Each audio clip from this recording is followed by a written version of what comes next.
What do we have here? A lovely Morris 8 Series E, complete with its original slopey headlights as well. Twin carburetors though on these cars.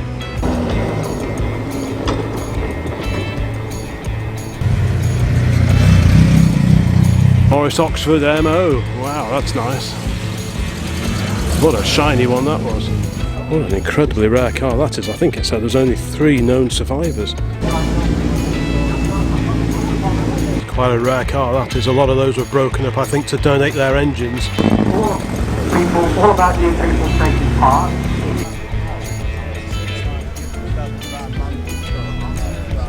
I couldn't drive past and not stop, could I? Well, welcome to Old Classic Car, and welcome to our back garden. No, I jest. Today we are down in sunny Warwickshire for Ragley Hall Classic Car Show. It's our first time down here, so we're really looking forward to seeing what different group of cars we're going to see at this particular event. Right, first stop is the Auto Jumble. My youthful assistant is already well ahead of me on that particular score. I know he's quite keen on buying an old tin or two. And there's some temptation here we've seen already. Yeah, they are something fairly meaty, aren't they?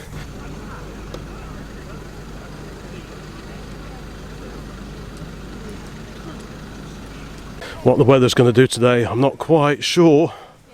We're here in good time. There's a few cars here already, but I'm sure there'll be plenty more rolling in before the day is through, so I think we'll amble up in the direction of the entrance and just have a look at some of the arrivals as they turn up here at sunny Ragley Hall.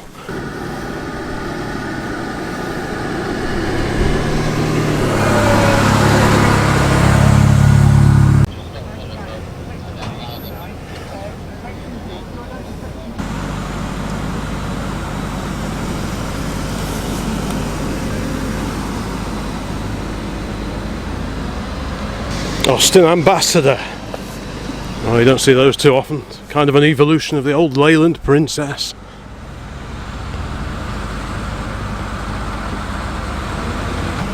Here we've got a 1967 Sunbeam, a little Sunbeam. Is it an imp or a stiletto?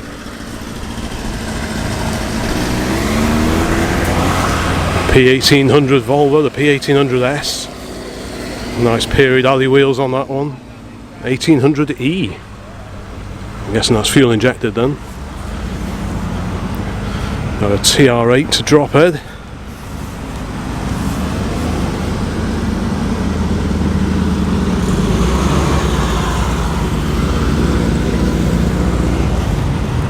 Good old Morris Minor Traveller. Wouldn't be a classic car show without a Morris Minor Traveller.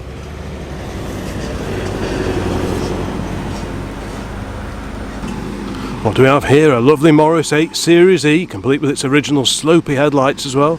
What a Bobby Dazzler that is. It's a 4-door car, 918cc side valve engine in that one. Yeah, what a beauty that is. Don't think we've seen that one before. And that's one of the reasons we came down here, but just to see a different group of cars to those that we normally see at the car shows we go to. I think I spy a nice old catering van, this Premier Pizza. A bit noisy around here with these generators, but let's have a quick look at the front. Yeah, a nice old Peugeot, still with its French plates on it, so maybe it gets transported here, but that's great, that is. I like that. I think we saw this one maybe at Weston Park, perhaps, somewhere like that. Right, I can see some more cars coming in, so I will speed over and see what we've got.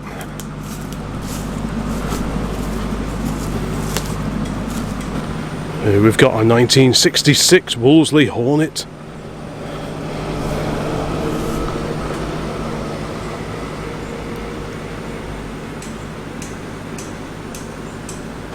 A little mini estate with the wood. Non-structural on these. On the Morris Minor Travellers, the wood is structural, but on these it's purely cosmetic. But what a great little mini that is.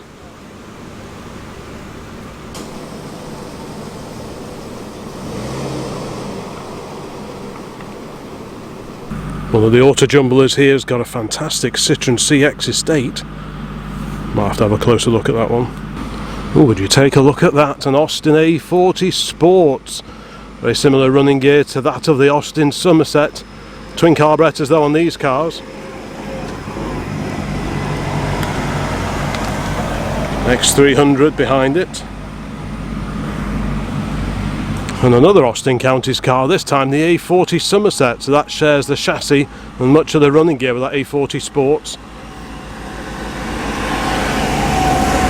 What a bonny little car that is. The bodies on those A40 Sports are actually built by Jensen, which makes them fairly interesting. We've got a fairly latest Jaguar here and a Corvette behind that.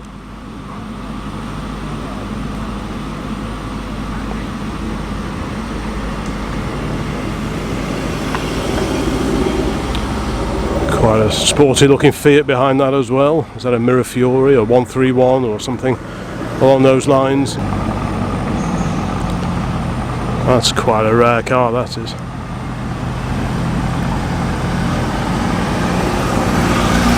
And another one.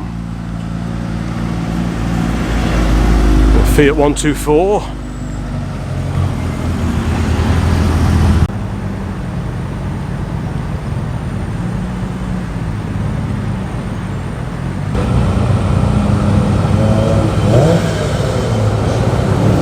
Behind the skyline we've got a fantastic Mark II Ford Transit, twin rear wheels on this one.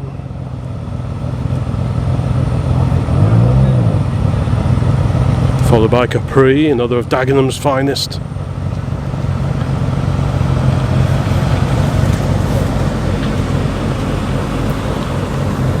There we go, a Laser, Mini.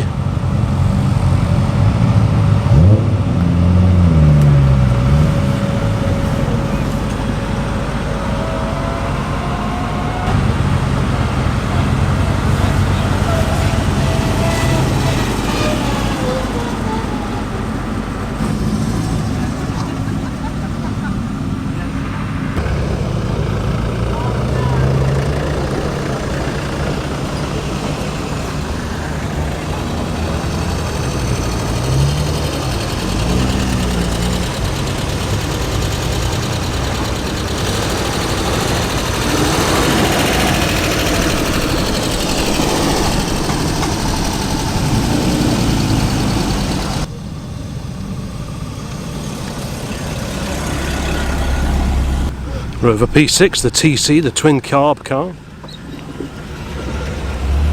The Mark I Ford Consul with sun visor and white wall tyre rims. The sun comes out just as a Renault 5 drives by. These transits are becoming a rarer sight now. Rot saw off most of them, I think. Front arches always used to go on these, and the steps, as you open the door, the step area always used to rot really badly, and the box sections underneath that form the chassis, they can go very, very frilly indeed. So it's quite unusual to see one of these old Smiley Transits even on the road now, and this one's still earning its keep on this Auto Jumbler stall here. Well, what do we have here? We have a Cobra replica burbling its way in, the V8 engine, V8 sounds and V8 registration.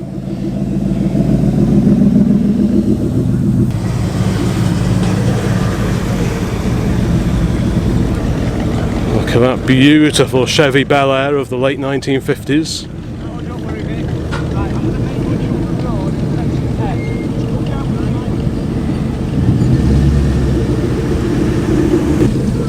Another Bel Air, wow, look at that. Let's have a look at the number plate, 1956, there we go.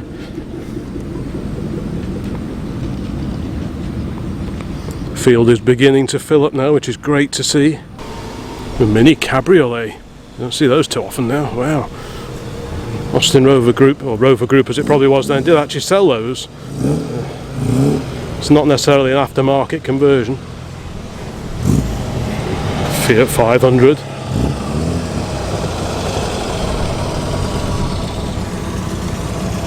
Stunning Series 1 E-Type Roadster.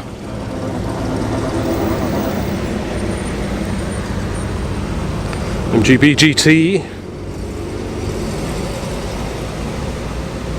The lovely Volvo P1800S passes in front of the magnificent Ragley Hall just there in the background. What a great backdrop Ragley Hall is for a classic car show.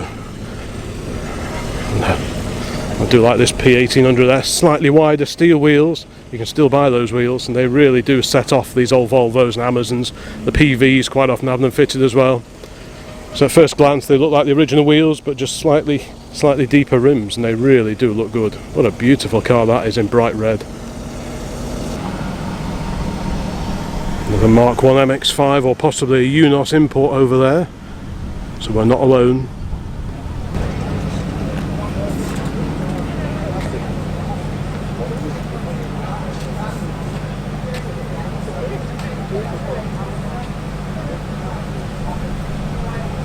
Here we've got a Ford Model A Trials car, ANZ 2917. Wow.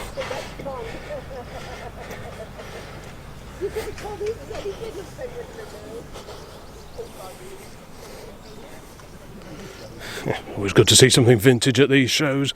You don't see too much pre-war metal nowadays, but yeah. There's a Austin 7 over there, midway through build, a little Austin 7 Ulster replica.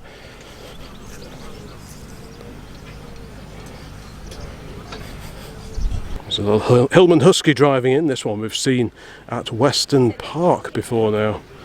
So Weston Park's a good few miles north of here. Yeah, it's great to see that one on the road. Bit of a work in progress car, I suspect. A bit like our Standard, really. I do love little estate cars. I just think they're so interesting and so much more unusual, typically, than the saloon that they're based on.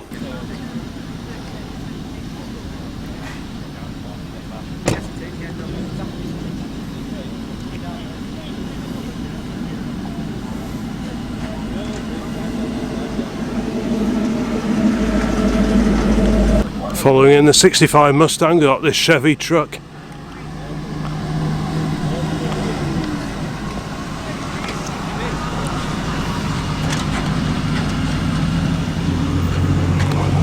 V8 Ford truck, fleet side. Got a Mini 95 van next.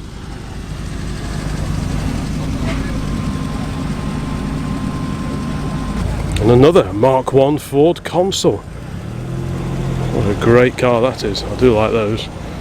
But I do have a soft spot for them. A neighbour of ours used to have one of those when I was a nipper. Mark 3 Escort gear, we used to have one of those. We bought one of those as a second car when we bought our first house in the late 1990s. We had a blue one of those, a 1.6 gear. Hi, morning. Nissan Figaro, based on the Micra.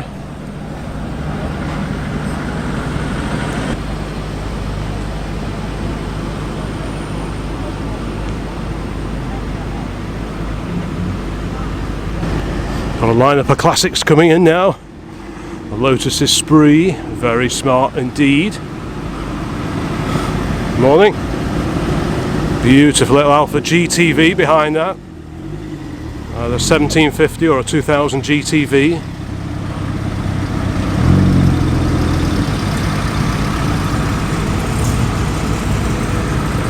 Series 2 E-Type, a fixed head coupe. And a Mark II Jaguar, a 64 Jaguar Mark II. Here to have a gaggle of Jaguars coming in now. Very burbly, straight six sounds.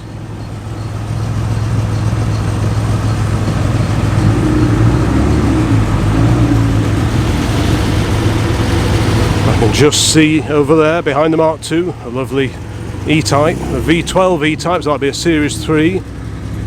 Either be manual or auto gearbox in that one. That's a 1971, I think, on a K.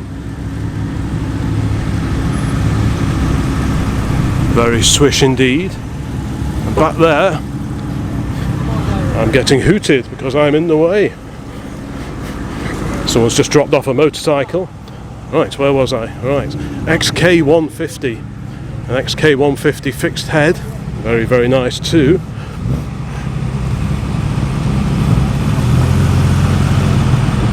Very, very, very nice. Jaguar rarely put a foot wrong. Got an XK8 coupe. And a Sprigget, an Austin Healey Sprite. That's a Sprite, I think it's a Mark II with a very racy looking hardtop on it. These early, because he had the Sprite Mark 1, the Frog Eye, then they sort of squared things off a little bit, but they still had the little slidey windows. You didn't have wind-up windows by this point in time, they came later. But that's a really nice little car, that is. What have we got here? Sprite, yeah, FAS 561. Very nice, possibly Ashley or a Lenham roof, I would have thought. We've got a Ford Probe. Again, you don't see those all too often nowadays. 1998-ish, I would have thought, on an R plate. We've got a TVR Chimera burbling its way in, the Rover V8 engine under that fiberglass bonnet. A stunning Aston V8. So what year is that one? That's on an M. So about 72 or 73. Very, very nice indeed. Sounds wonderful. Morning. What a cracker that is.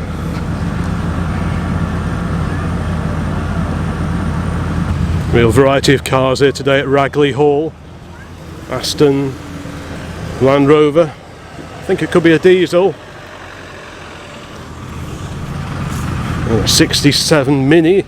Little Morris Mini Minor Estate. Wowzers, that's nice. Little Mini Traveller. Isn't that great? I learned to drive on a Mini of about that age, but it wasn't the Woody, it's just the all steel estate car. That was on an E-plate as well. Ours was an Austin, that one is a Morris. Got a T-Reg Pontiac here, about 1978 or thereabouts, a Firebird. Burbly, burbly, burbly, burbly. Queues aren't too bad yet, I've not heard an electric fan kicking in, but that's usually a sign that the queues are starting to build up. Stunning Rolls Royce there, very, very swish indeed. Stand back for that one just to fit it all in.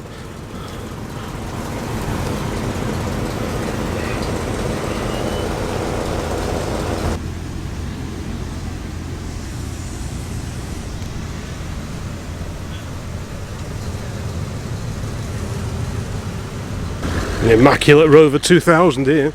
Wow, that's a shiny one. Unusual shade. I don't often see that shade of brown. You often see the slightly lighter colour. Is it tobacco? The slightly later shade. And yeah, this is a beautifully turned out car. All those panels and bolts, even the roof on bolts on these, a bit like a Citroen DS. There are a lot of similarities between the construction on the two cars.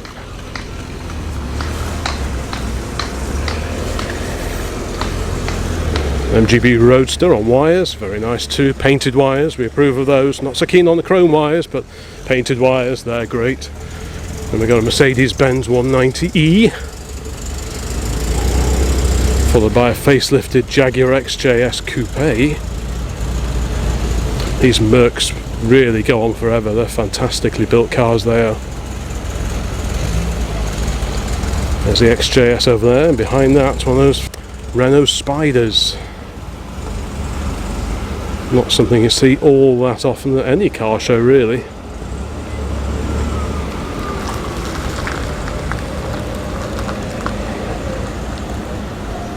Very neat. And also in yellow, Mark 1 Escort. Nice to see a two-door car that hasn't been race rally prepared. That's smart, a 1300 XL. That's one of the slightly more upmarket versions. And we've got a 1500 Midget.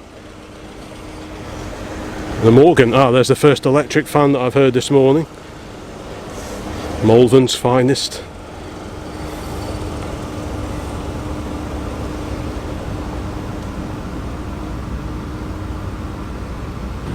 Now we've got a V8 XJ, that painted radiator surround tells me it's either XJR or XJ Sport. Which one is it? XJR, the supercharged car.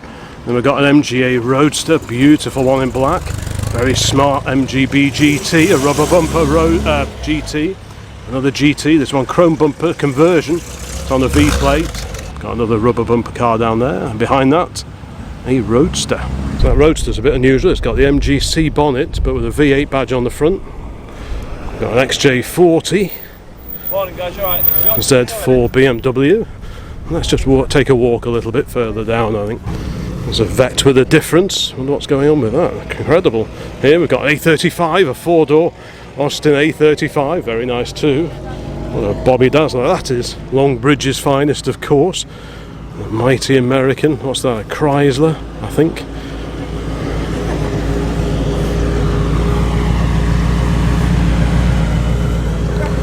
It's certainly pretty wild, this. A GT40 rep on a 67 registration. Then I get the cake in the background. Well, that sounds fantastic.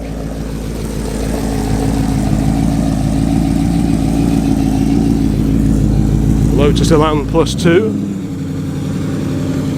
Very nice too. A bit more room in those compared to the normal Elans.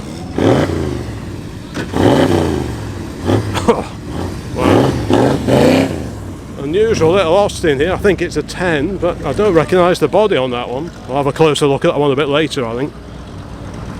But there's some lovely cars coming in. Early-ish 911, early 70s. Very nice. Sorry? 1972, is it? Which model is it then? 911T. Right, so what's that? What size engine's that then? 2.4. Single carb, twin carb? 6. Great stuff. Very nice indeed. Such a sharp looking car they are, I think. There's its distant cousin, the Beetle, 1967. Got a Cobra look-alike based on a BMW Z4. An XK Jaguar. Don't want to get in the way of this man's photographs. Let's get down here, out of his way. Lovely Marcos on a J plate. Another Marcos, a bit of a later one. What do we have down here? Trio of Porsches, the 944. 911 Cabriolet, 1984-ish. Slightly later Cabriolet, with a big whale tail on the back. 300ZX Nissan. And we've got a bit of a cattle grid here. And a Metro. Little Mazda there. Is that the what do they call these? MX3, isn't it? Or 323? I can't remember now. 323F, that's the one. Little Reliant diesel classic Range Rover. I'm going to go and hide near this convenient little hut. I wonder if it's open. That'd be quite handy if that was open. Porsche, Aston. I can hide under here, can't I? It's quite a nice handy little lodge to hide under. DBS registration, so I'm guessing Aston Martin DBS.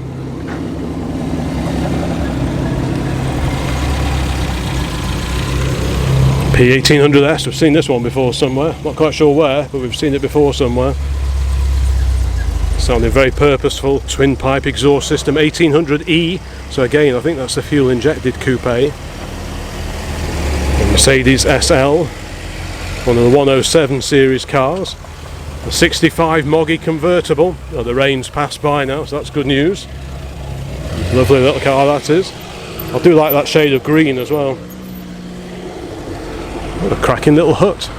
Reminds me of the old bus shelters from many years ago.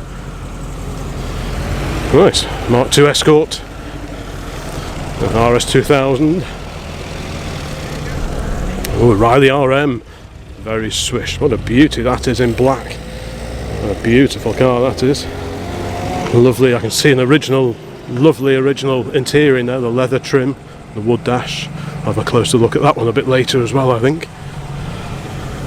And the Zodiac, the mighty 6-cylinder Zodiac, and not just any Ford Zodiac Mark II, but a convertible version. Wow, what a cracker that is. A hefty tow bar on the back, so maybe it tows a period caravan perhaps. A lovely burble, straight 6 burble from that exhaust there. Not heard an electric fan in a while, so I don't think the cues are too bad getting in yet. Oof, that sounds good, as it makes its way gingerly over the speed hump. Another XK150, this time a drop-head coupe.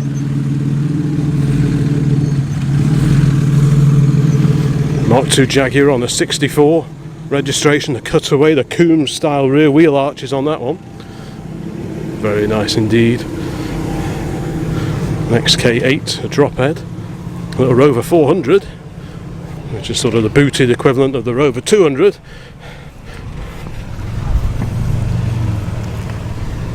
MGC 3 litre straight six. These are lovely, these are. Very different under the skin compared to the MGB. These have torsion bar front suspension on them. A lot of re-engineering went into these cars to convert the B into the C. It's a TR3A with hardtop. Very smart knock-on centre lock mini light wheels. Finned brake drums on the back I can just about see as well. So yeah, there's a few subtle mods going on with that one. Very sharp.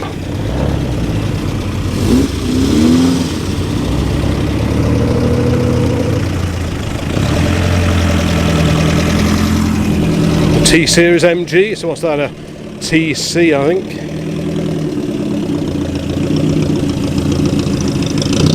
Twin wheels on the back, that was usually a hallmark of Singers, the equivalent Singers in the 30s and the 40s. They often used to hang twin wheels on the back to get a bit of extra weight over the driven wheels when you go trialling. So it's unusual to see an MG with a twin spare wheel setup on the back.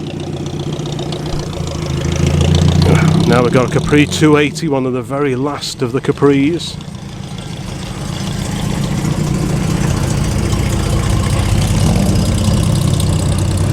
The bonny little Rover 400. The sun's come out now. And what do we have here? Now, let me see. A Chevrolet Stylemaster. I do get tempted with that era of American car quite often. There's a lot of car for the money in that one. Absolute beauty. Super quiet 6-cylinder engine in that one.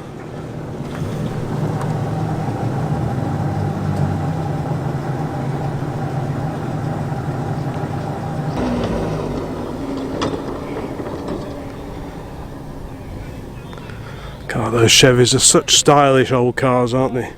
What a great looking lineup.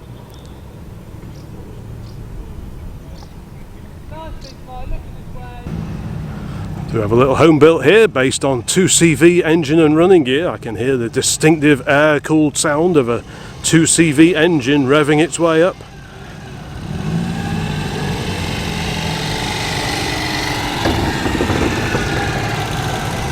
Big Mark IV Zephyr Zodiac.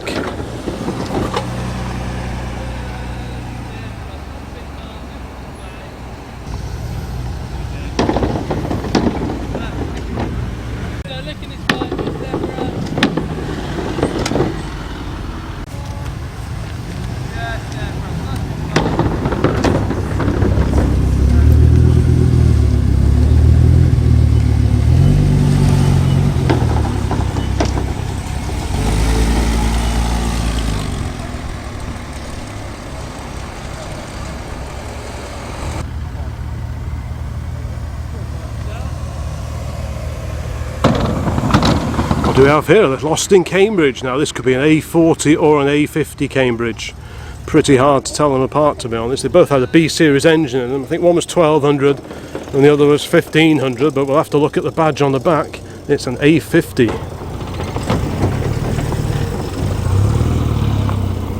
Midget following in behind that, about 1971-ish.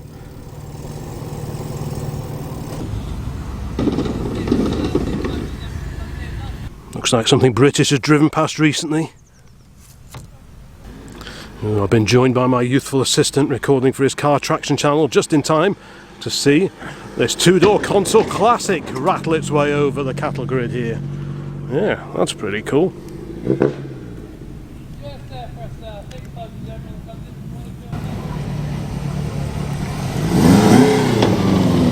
There's no mistaking the sound of a Subaru.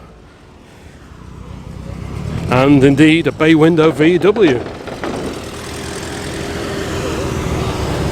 And on the trailer here we have an ex-army, is it? No? Yes? No? I don't know. The lovely Land Rover.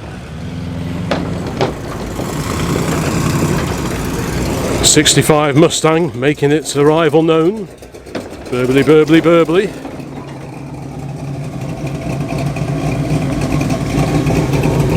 Oh, a 66 E-Type. So what's this? 1966 E-Type Series 1 2+2 or Series 1.5 probably to be precise. It's got the 4.2 engine, as is given away on the rear tailgate there. Very swish indeed. Pretty bonkers looking trike. V8 928, I quite like those. Those are very swish. German GT 928. A few clouds building. I can hear the whine of a Mini. PSY 603, lovely Austin Mini Mark 1. Wow, isn't that sweet? Austin 7, because of course the first Austin Minis were badged as the Austin 7. There's nothing 7 about them, because in the old days the original Austin 7s, the 7 related to the old RAC rating for horsepower and taxation purposes, but when they had the A37 and then the Mini 7, it was just to associate themselves with the older Austin 7 cars in terms of size and economy and that kind of thing. But by this point in time, 7 actually, I don't think it actually meant anything relating to the car itself.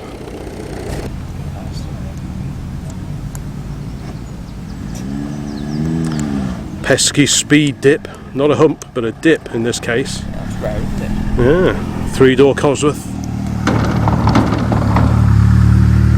Oh, what a cracking Saab turbo. That's very nice indeed. I like that one. That's very cool. A Carlson as well. Golf Cabriolet. And a Bonnie, very original looking Beetle here of the early 70s. Oh, the army's rolling in now. Matching pair of wartime Jeeps.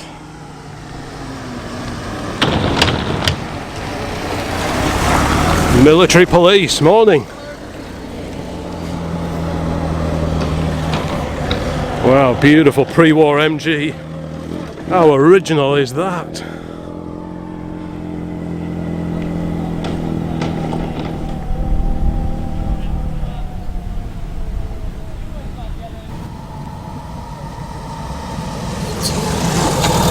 Nice early Jaguar Mark 5, I think this one is. Lovely, jubbly. Mid-90s Skoda here.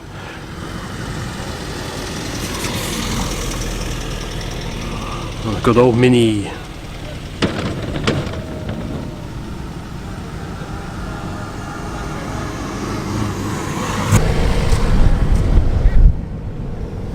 And a Capri heads up to the Dip of Doom.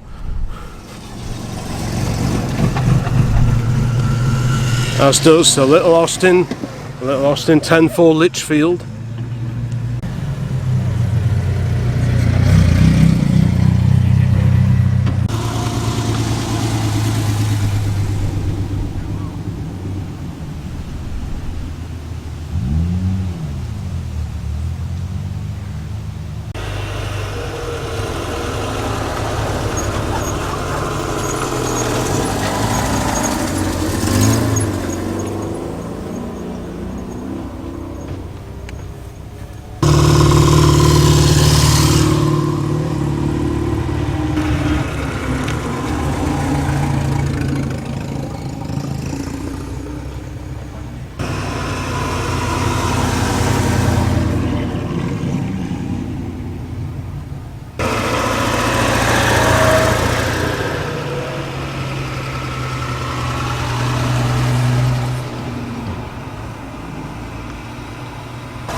Right, so I think we'll wander back up the drive here at Ragley Hall, back up to the main show area. That's where Harley's already gone, so I think I'll follow in his steps.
There's another flurry of cars coming in, including this MGTD.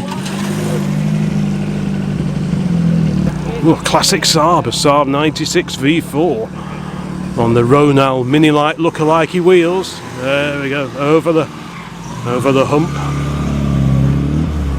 And then Morris Oxford MO. Wow, that's nice. What a shiny one that was. And another Ford Model A, the second one we've seen here today. So what's that, late 20s, 1930-ish, thereabouts. Wow, that's cool. Looks like it gets around a bit.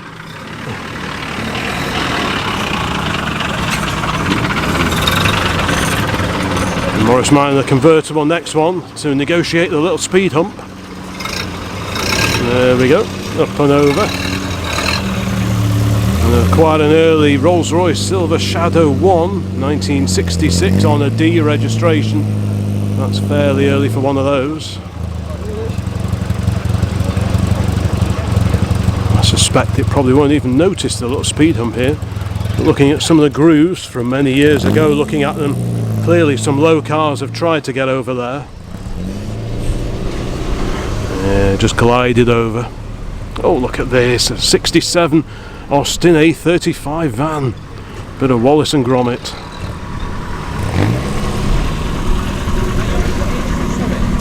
RAC Road Services.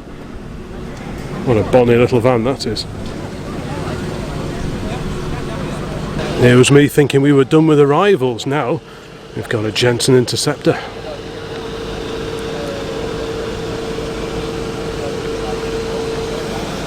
Automatic, mighty Chrysler power plant, big V8 under that bonnet.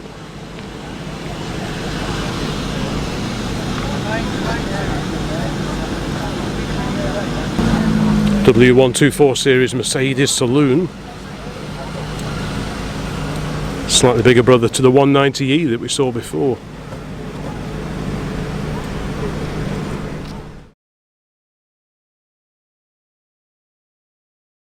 Well, as the sun is shining, I think it's probably time to start making a bit of a walk around at some of the cars that are already here, headed up by this magnificent two-tone silver cloud that we saw driving in before. Well, the windows are open. That can only mean one thing. We have a quick peer inside. Interesting seat covers. I'm guessing the original trim is probably underneath. What a stunning interior that is, and a great view down the bonnet. Lovely. Look at this.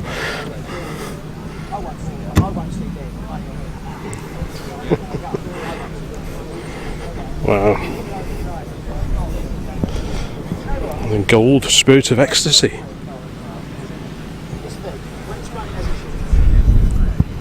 It's very bright, you can hardly see the screen, but we will plough on. And we've got a four-door Morris 1000 here, lovely shade of blue. Isn't that lovely? So it's had about 1960 or thereabouts. Still with the clap hand wipers at this time. One-piece windscreen, but still with the clap hand wipers of the earlier cars. Yeah, oh, beauty. It's one of my favourite colours for a Morris 1000, that is. Lovely. And a No-Tech blue spot lamp on the front as well. Just see No-Tech down there. Yeah, it's a lovely, really lovely turned out car. Next to it, another one. This is a Ford Consul though. Good to see it still on its original registration number. Same with this. So this will be early 1950s. We'll have a look at the information sheet in the window. But yeah, what a straight old car that is. Lots of these got hot rodded and messed around with. So seeing one in sort of fairly standard condition, apart from some additional indicators on the front there, is quite a treat. Good morning again, ladies and gentlemen. This is a short brief announcement. 1953. No doubt heard myself talking to Rich about a quarter about 20 minutes ago to make sure the PA system and everything else works okay. But one thing was very remiss of me. Talking about health and safety, I didn't mention that... Let's have a look at this. So this is that Series E that we saw driving in before, the Morris 8 Series E. Additional flashing indicators screwed onto the front wings, but nice to see those original slopey headlight lenses. There was a conversion available back in probably in the 1950s, and you could sort of put like a bit of a pod on there and you could convert it to the 7-inch seal beam Lucas lamps, a bit like these. That sort of lamp in a bit of a pod, but this one is still on its original. Probably. Quick change of batteries, so we'll work our way past the lovely Moggy and the console and down to this Series E. Additional indicators, but lovely original slopey headlights, 6-volt lighting on these. Many of these were converted to seal beam 7-inch Lucas units. You had like little pods that stuck out, and you housed lamps like that within the front wings, but the pod sort of came out a little bit, and then you put the 7-inch light unit in there, and it's a lot more efficient than the original 6-volters, but it's nice to see the proper lamps on this one. These were made either side of the Second World War. Original registration as well, which is really good to see. And this is that A40 Sports we saw driving in before. Jensen bodied, based on the Austin A40 Somerset running gear. Very distinctive wheels on these as well. Those were unique to the Sport, I think. So a quick peek in. So yep, column change, just like the Somerset. The Devon that came before was floor change, although the vans and the pickups, which soldiered on with the Devon styling, did swap to the column shift when the Somerset came along and was sold alongside. Yeah. Very neat indeed, very rare car. So that would be a 1200cc pre-B series engine in that, but with twin carburetors, twin SU carbs on that. But very similar running gear to that one, but that will be on a single Zenith, I think, and this is on twin SUs, but that's the main difference between the two mechanically, I think.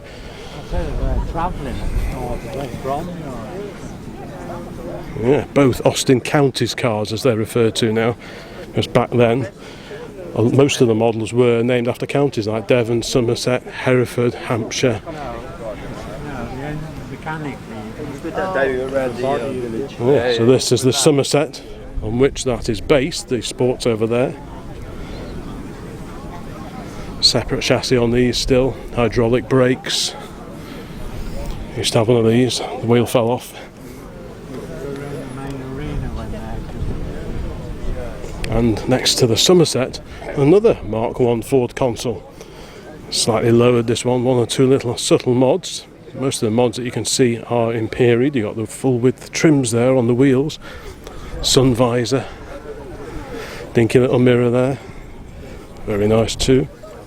Lovely inside, look at that trim. Let's have a peek in through the window here. I do love the instrument binnacles in these, so 1950s. Hopefully we can just about see that through the gap in the open window. Yeah. What a groovy car that is.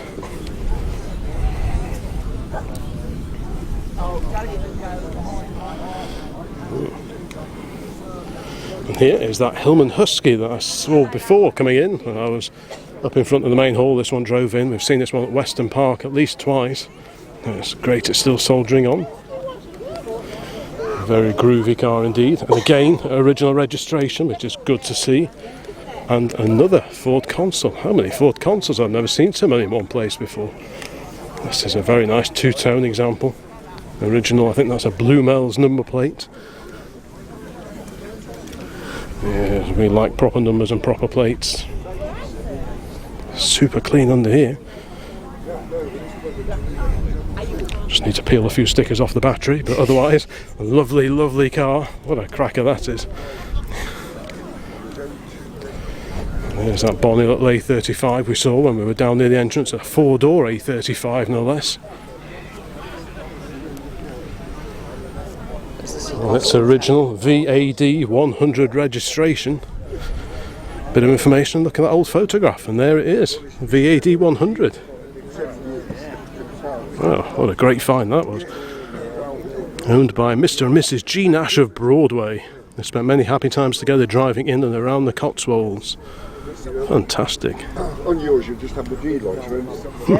There's the original service book. Wow, isn't that lovely? Always great to have a bit of history, the backstory to these old cars. That's why I often try and collar the owners of several cars at events like this just to have a bit of a talk about their prized possession. What a great backdrop. And the sun is out. What more could we ask? Now this is a really unusual car. I saw this one driving in before. It's a little Austin 10, but I've never seen that style of bodywork before. And there is a bit of info in the window, so let's have a look.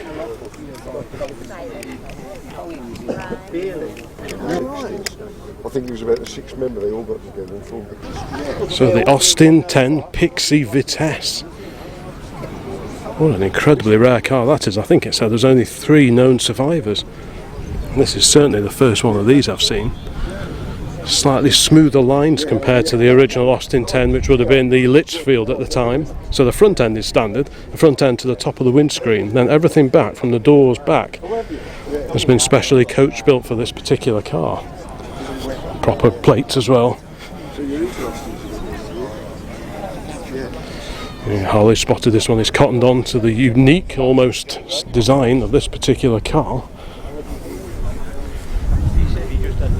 I think we saw a 10-4 Litchfield driving in before, a green one, so I'll be interested to compare this with that.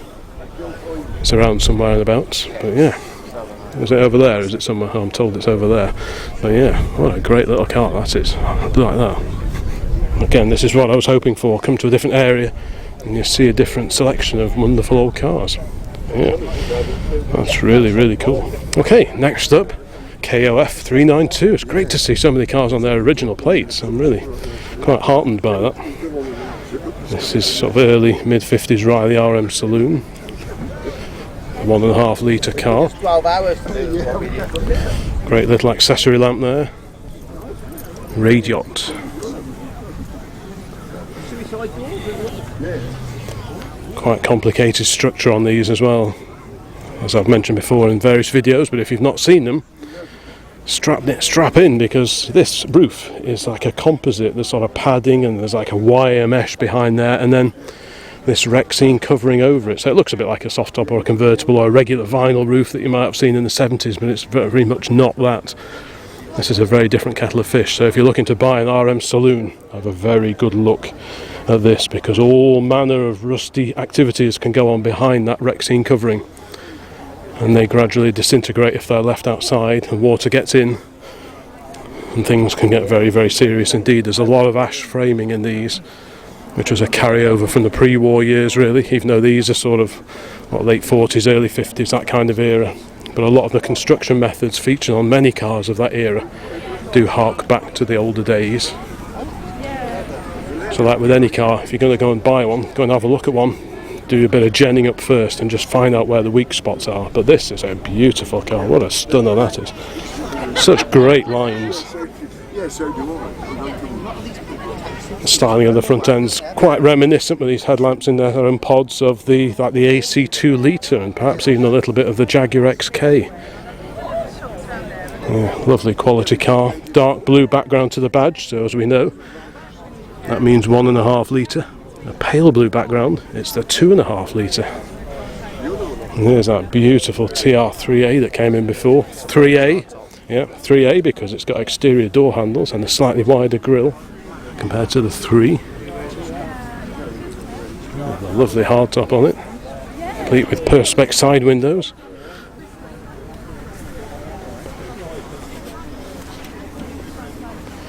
Ooh. What a little cracker that is. I like that.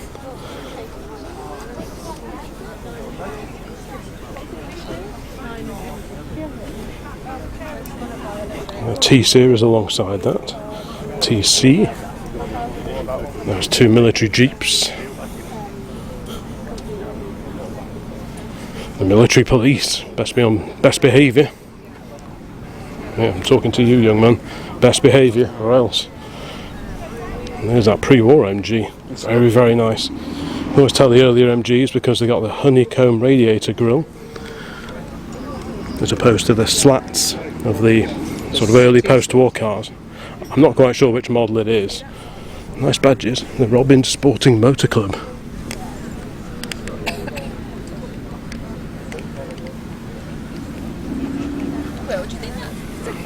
Yeah, very original looking car.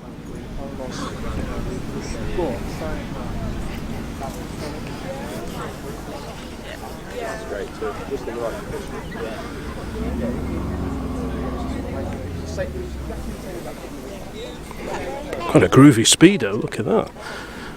Yeah, I saw that. That's lovely, isn't it? It's all domed as well. It's not just flat. The glass is domed.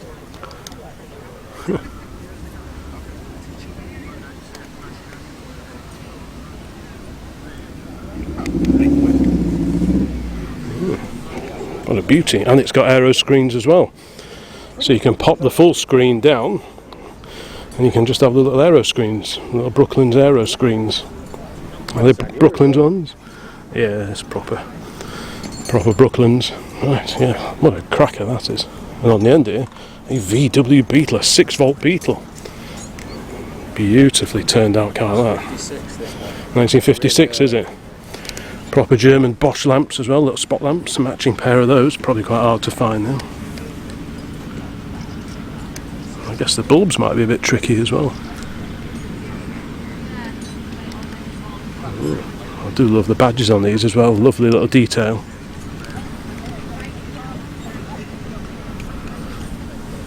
Yeah, super clean car, yeah, it's lovely that, isn't it? Great colour as well. Yeah, great colour, lovely domed hubcaps. Yeah. Yeah, the design just sort of evolved over the years, didn't it? Looks like we've got some fitted luggage in the back there as well. Not sure if the camera's going to pick that up very well. A 3-piece luggage set in the back. Yeah. Get paid, looking after it. Huh? Never get paid, looking after it. Beautiful vintage Lee Francis has just pulled in. Very, very groovy indeed, complete with French Marshall lamps. Yeah, very, look like the mascot as well.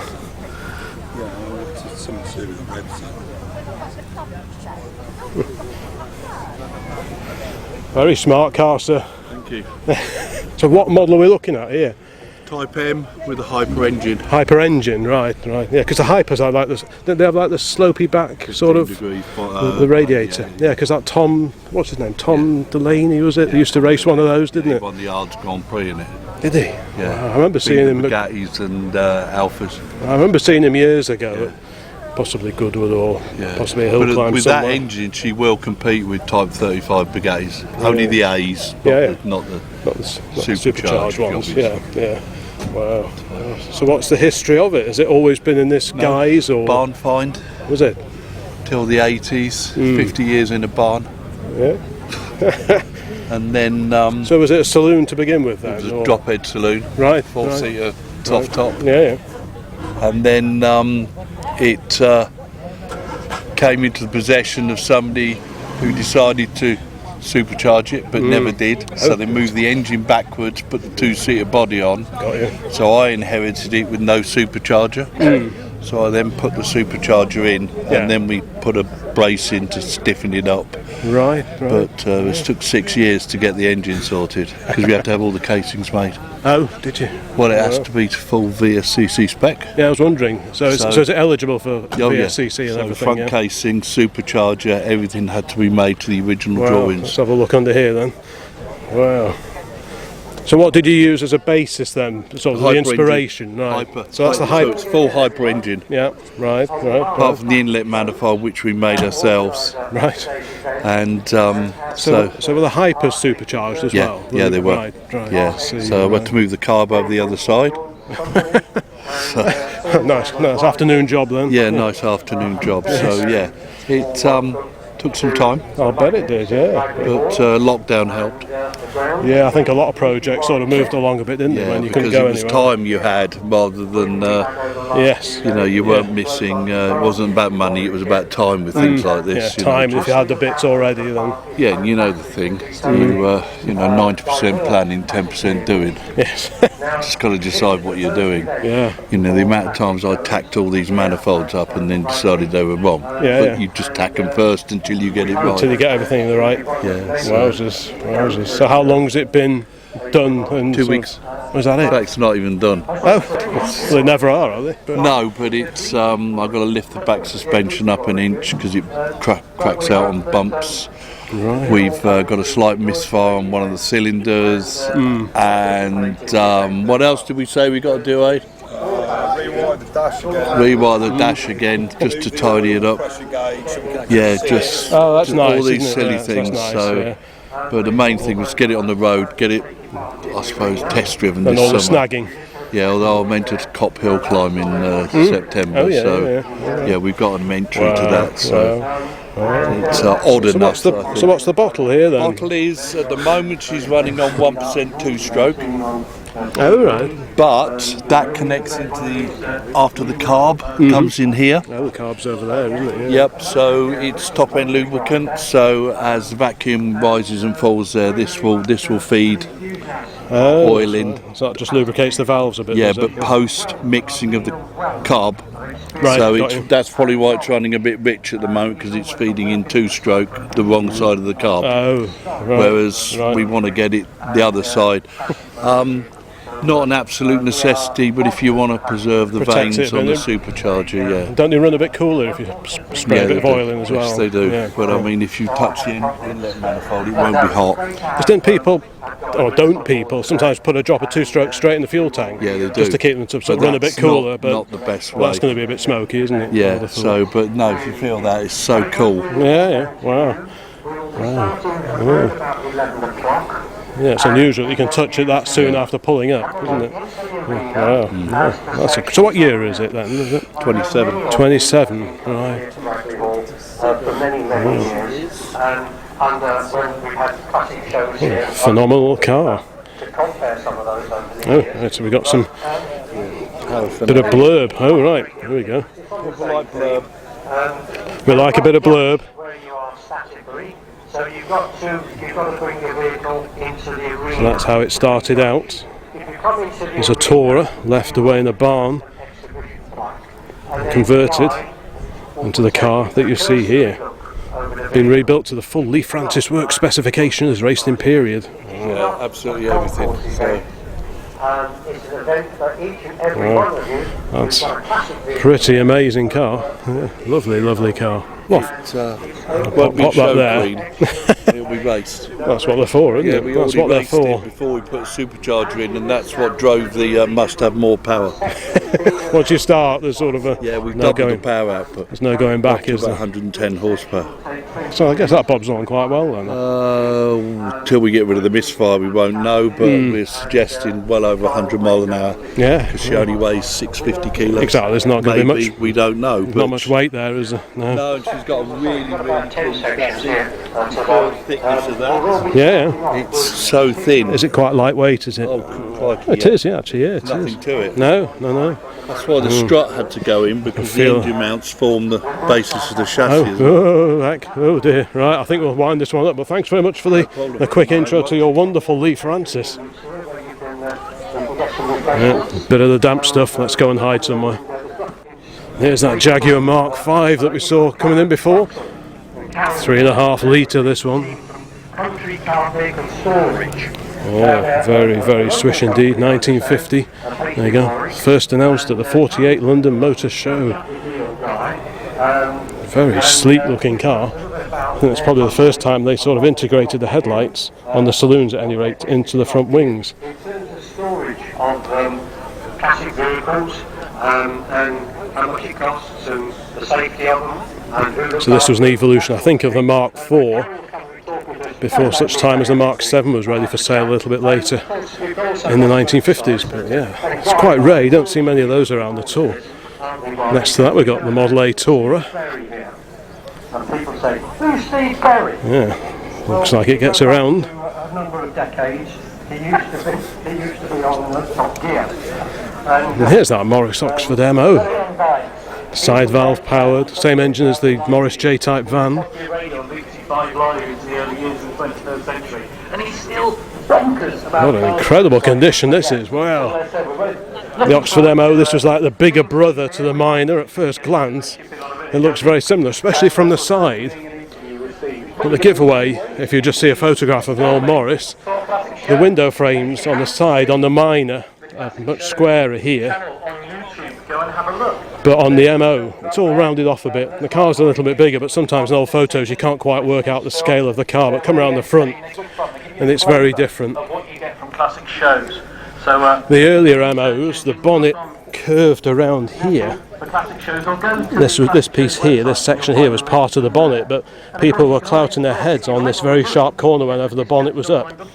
So they revised the design a little bit, so the pointy bit stays down here next to the grille, and the bonnet goes up from there. So that was a slight difference between the very early and the majority of the MOs that you see around now. But yeah, side valve 4-cylinder engine in these. We've also got a very special guest today, besides Steve Berry, that is Austin Hartford, who is basically the owner of Ragley Hall. Lord Hartford will be with us around about 3:30 this afternoon. What a cracker that is. Right, let's carry on. Sun is out again, so we'll make the most of that. A bonny little MGTD with roof up. Who can blame them? And here, the Austin Healey. Very, very nice indeed. This is the Austin Healey 100. Next to that, an Austin 10-4 Lichfield. So this is the car that I was comparing, that special-bodied blue car. You can just see in the distance over the back there, that special-bodied Austin 10. And this is the regular production Austin 10-4 Lichfield. This was the evolution of the original 10-4 of 1932 to 1934 with a chrome rad. But they put this painted radiator surround on, very similar at first glance to, say, the Austin Ruby, that kind of thing. They were consolidating the styling of all the Austin saloons at the time, big Austin, small Austins, and they all kind of had the same family look by about 1936 or 1937. Again, another beautifully turned out car, and still on its original registration, which we approve of very, very much. A mighty Humber saloon here. I'm guessing it's a Super Snipe, somewhat modified. Lots of mods going on. Big wheels. Has it got V8, has it? Yeah. Next to that, we have the Wolseley Hornet. Now, other than the fact it's a 1967 on an E-plate, I know very little about this little car. But fortunately, today, I brought my copy of Orbit Books' Cars, book number 1. I hope we can see that. There we go. Book number 1. And if we go inside just a few pages, we have this. The Wolseley Hornet. 4-seater British saloon, 4-cylinder engine of 38 brake horsepower. You can see that. Maximum speed 80 miles an hour, fitted with drum brakes, and first produced in 1961. So there you go. Very handy little book to have in your pocket if you're walking around a classic car show like this. That one got me out of trouble, certainly. Right, let's carry on then. So past the lovely little Hornet, and next up a P1800S, or rather the P1800E. I think it was badged, but twin carbs on this one. Thought the commentary had finished for a minute then, but no. But right. Coincidentally, this P1800 that is parked next to the Wolseley Hornet also features in my little Orbit Books Cars book number 1. And there we go. That's a Calhorn bumpered P1800. So that's a Jensen bodied car. And there's that little sprite going into the arena. It is nice, isn't it? What does it say in here about the Volvo? 2-seater Swedish saloon. 4-cylinder engine of 108 brake horsepower, maximum speed 100 miles an hour, fitted with disc brakes, and first produced in 1960. Yeah. So again, this handy little book. Yeah. So this book has got me out of trouble once again. What a bargain buy that was. I'm so pleased I bought that one. Right, okay, let's carry on. Oh, yeah, super clean, super tidy car, that one. I like the early style Volvo badge on the front. Quite expensive now as well, isn't it? Lovely, lovely car. Next to that, we have the Austin Ambassador. I don't think that one will feature in this particular book, so I can file this one away in my pocket while we carry on. 60s. No, it's not 60s, is it? This was the replacement for the Princess. Of course, these finally introduced the hatchback to that particular shape of car. The Princess probably should have been a hatchback from the very beginning, but, you know, well, BL. Yeah, quite a rare car and lovely condition. Time for tea. And next to that, the Vauxhall Victor FB. I do like those. Sun visor. Yeah, great steel sun visor, a couple of extra lamps, mirrors. Yeah. I think I might be out of range slightly. Very swish looking car indeed. Lots of mods, there's even a little model one spinning away in the windscreen there. PA system, aren't you? Yeah. Right, I'll talk to you in a minute. Let's have a look inside. Don't see too many good ones of these, so let's have a quick look at this one. Has anyone watching this ever owned one of these, an FP Victor? Look at that, it's got an in-car record player, a Philips in-car record player. Let's see if we can zoom in.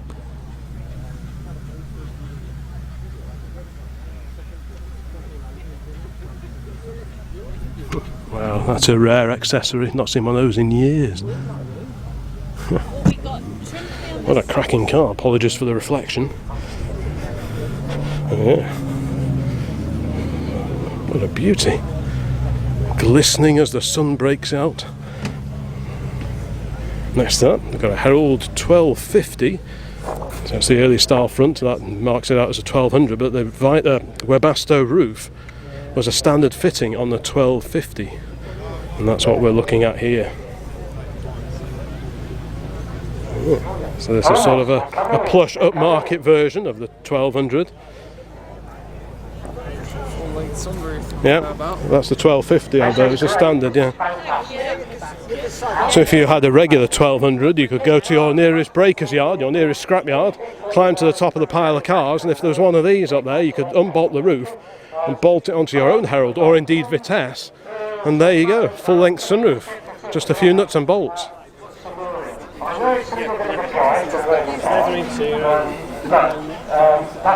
Riley 1.5. Harley was quite excited when he saw this one coming in before. It is, isn't it? A sporty equivalent of the Wolseley 1500. Of course, the Wolseley only had a single carb. The Rileys had twin. It's about 60. Yeah, 60 brake horsepower, something like that. Yeah, lovely BMC smell as well. Unfortunately, we don't have smell-o-vision on the camera, but if you did, you would relish this particular odour. A mixture of trim, glues, wood, probably a bit of oil as well, just for a little extra frisson of excitement. And it takes you right back when you stick your head in through the window of a car like that. A40 rear lights, but will we see an A40 here? Not seen one yet, but there's still early days. And there's that bonny little Sunbeam, a Sunbeam Sport. Well, some of them are stilettos and some of them are just Sunbeam Imps, I think. I always get them wrong. So another Wolseley, it's 1966. I like the wheels. Old period Wolfies, Wolf Race wheels, alloy wheels. There's the Mini Estate Mark II Mini Estate, the Morris Mini Estate. Slightly bigger grille on the Mark IIs. BMC Drivers Club. That was an organisation in the 1950s and the 1960s for drivers of BMC commercial vehicles, lorries, trucks, vans, that kind of thing. Really nice little badge. Another Austin Ambassador. Wow, two in the same show. From the 60s section. Yeah.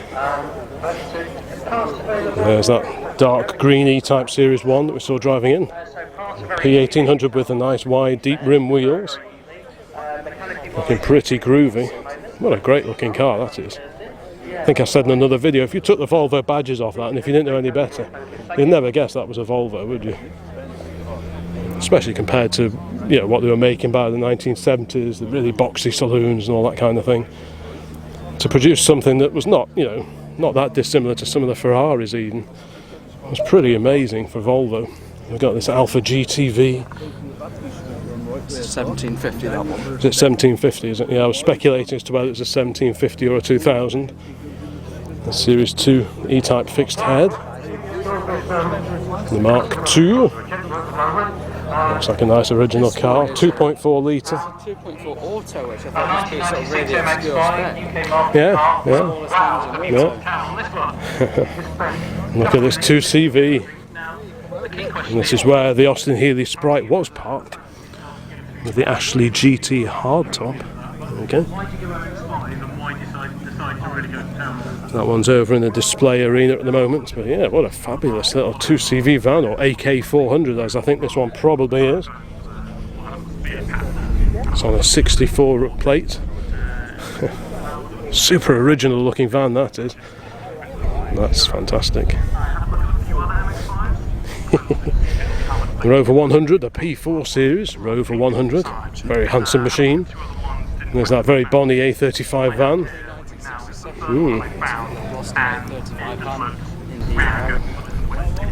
Lovely Shadow one. Another Riley 1.5, this one in white this time. Again, fairly late-ish one, I think. And we're still on, yep, we're on the marked. Yeah, it's the later ones with the A40 backlights again. Does that smell even better inside, does it? Let's have a quick test. Oh, that smells lovely. Proper old aged leather smell. Very, very nice smell indeed. I wish you could join me in the odorous magnificence of this BMC Riley. But yeah, trust me when I say that smells just perfect inside. And that's the sort of thing, if you retrim a car's interior, you lose that kind of thing. You know, you could have a beautiful, brand new mint, factory fresh interior, but you'll lose that very special smell that many people will remember from when these cars were regularly in use and on the road in the 1960s, 1970s and so on. And that smell will be familiar to so many people. And retrim it, you lose all that, which would be a real shame. And on the end here, 67 fixed head coupe. Okay, another row, another lineup of lovely old cars, starting with a Riley, a little Riley Elf. Incredible engine, 16 valve. The Scimitar, this is the SE6 version of the Scimitar GTE, slightly fatter than the SE5 and the 5A that came before, but still with a Ford V6 engine. And just look how far back in the engine bay that is. So where's the radiator then? Oh, it's down there. So the radiator's down there. Yeah, and the engine is way back. So you're going to get good weight distributions rear behind the front axle line, so that'll help with the handling. And of course it's fiberglass body as well, so probably bobs along quite happily. And what's this, a Manta, isn't it? K-Reg Manta, one of the A-type, I think, Opel Mantas. Very sleek car. Another one alongside. A Moggy convertible. A Spitfire Mark IV.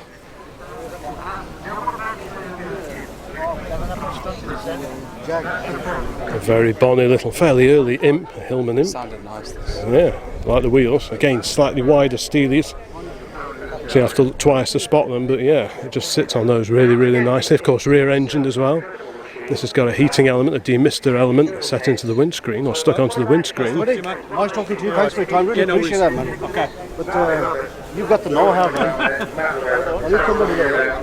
Also pale blue, this beautiful Mark 1 Austin 7 Mini, PSY 603. The 66 E-Type 2+2. It's that console classic, the two-door console classic. Sparkly paint finish. We're not sure whether we got you in the right section. Little Sprite. There's that big old Austin. Now, I said it was an A40 or an A50, but is it one of the larger ones? It is, isn't it? It's larger, isn't it? It's a long. Yeah, I know.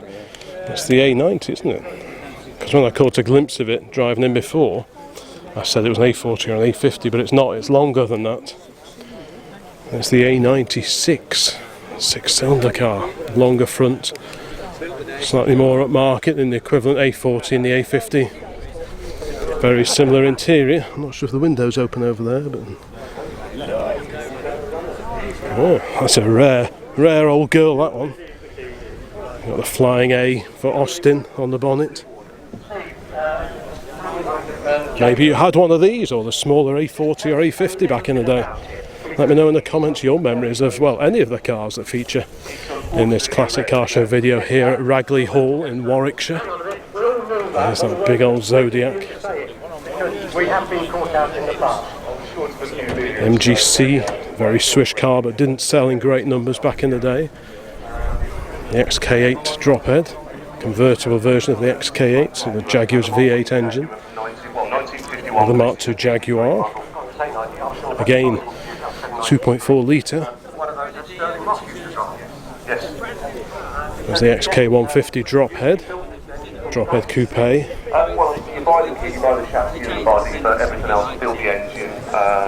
There's a mighty Zodiac convertible. Oh, so shiny under the bonnet is up top.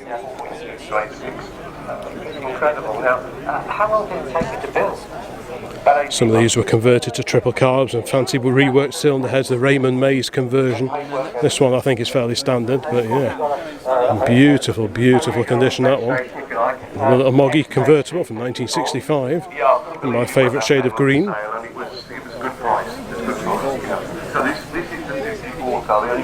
The SL, a nice old RAC badge on it. Move away from the speakers a little bit because I got a little bit of feedback. And the little Morris estate, the little mini estate. Now, a fantastic what it looks like. Now we're in section C, which is technically for 1970s cars. We've got a Series 3 E-Type, a lovely, lovely car. I think it's fantastic. Bit of a primrose yellow shade, or I'm sure Jaguar had their own name for it, but beautiful, beautiful GT, complete with factory hardtop no less. That looks very swish indeed. Very different car to the earlier E-Types, but in their own way, just as nice I think. Especially a manual V12 with a few engine tweaks, I think it would be a lovely car to own. And this is handy if you need to brew up while you're here at a classic car show. We've got a Mark I Transit camper. A bit of classic camper action, and a Leyland Sherpa on an R registration. Again, if it starts tipping it down later today, you'll be in the pound seats if you own one of these two. Right, 2000 GT Mark I Ford Capri. It is a minter, isn't it?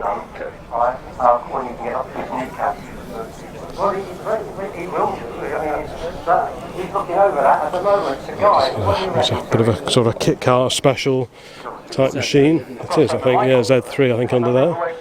Another P1800 Volvo, and those are those alloy wheels that I was talking about as it drove in. Those are period correct alloy wheels for the Volvos.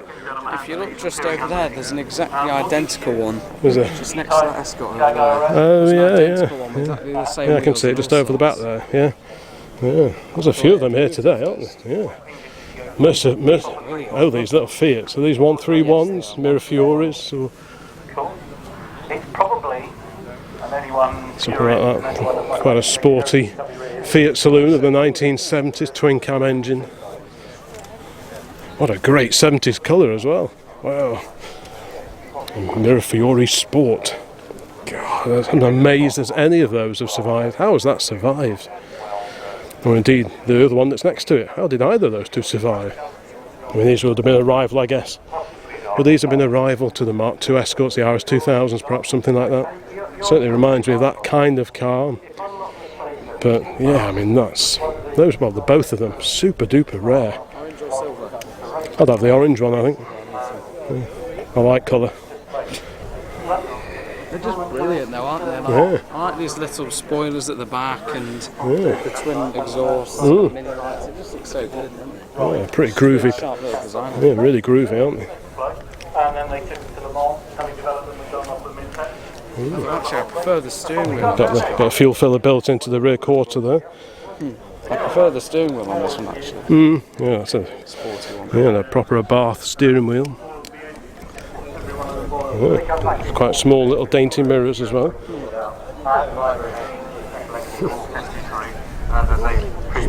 Yeah. It's a long time since I've seen a decent one of those. And to see two, well, what a treat. This is gorgeous. That's a little Alpha Spy, Fiat Spy, the 124, isn't it? Yeah. That is a beautiful car. Yeah, beautiful chrome, popping red colour scheme. It just looks gorgeous on a day like this. Yeah. Let's have a quick peek in.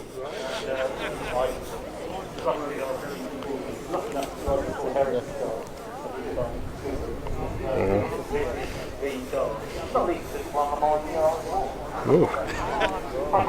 Beautiful car. I like the way the These little reflectors, or I'm not sure are they reflectors or indicators, but they're sort of set into the front wing. Yeah.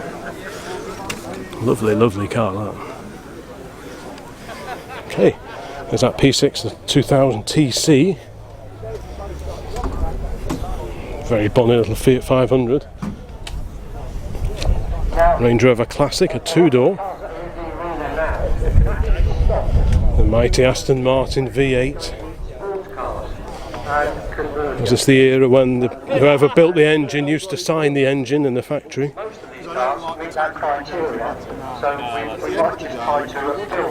Massive units, isn't it?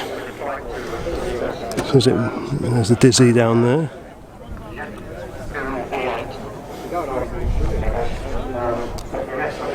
It's got some real presence, that one has.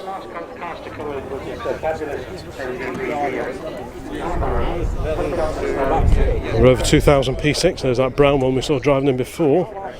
There's a few goodies for sale on the floor. We always like a few goodies for sale. Let's work our way around here. MGB Roadster, chrome bumper. That 1300 XL Escort. 1500 Midget. And a Landy on the end here.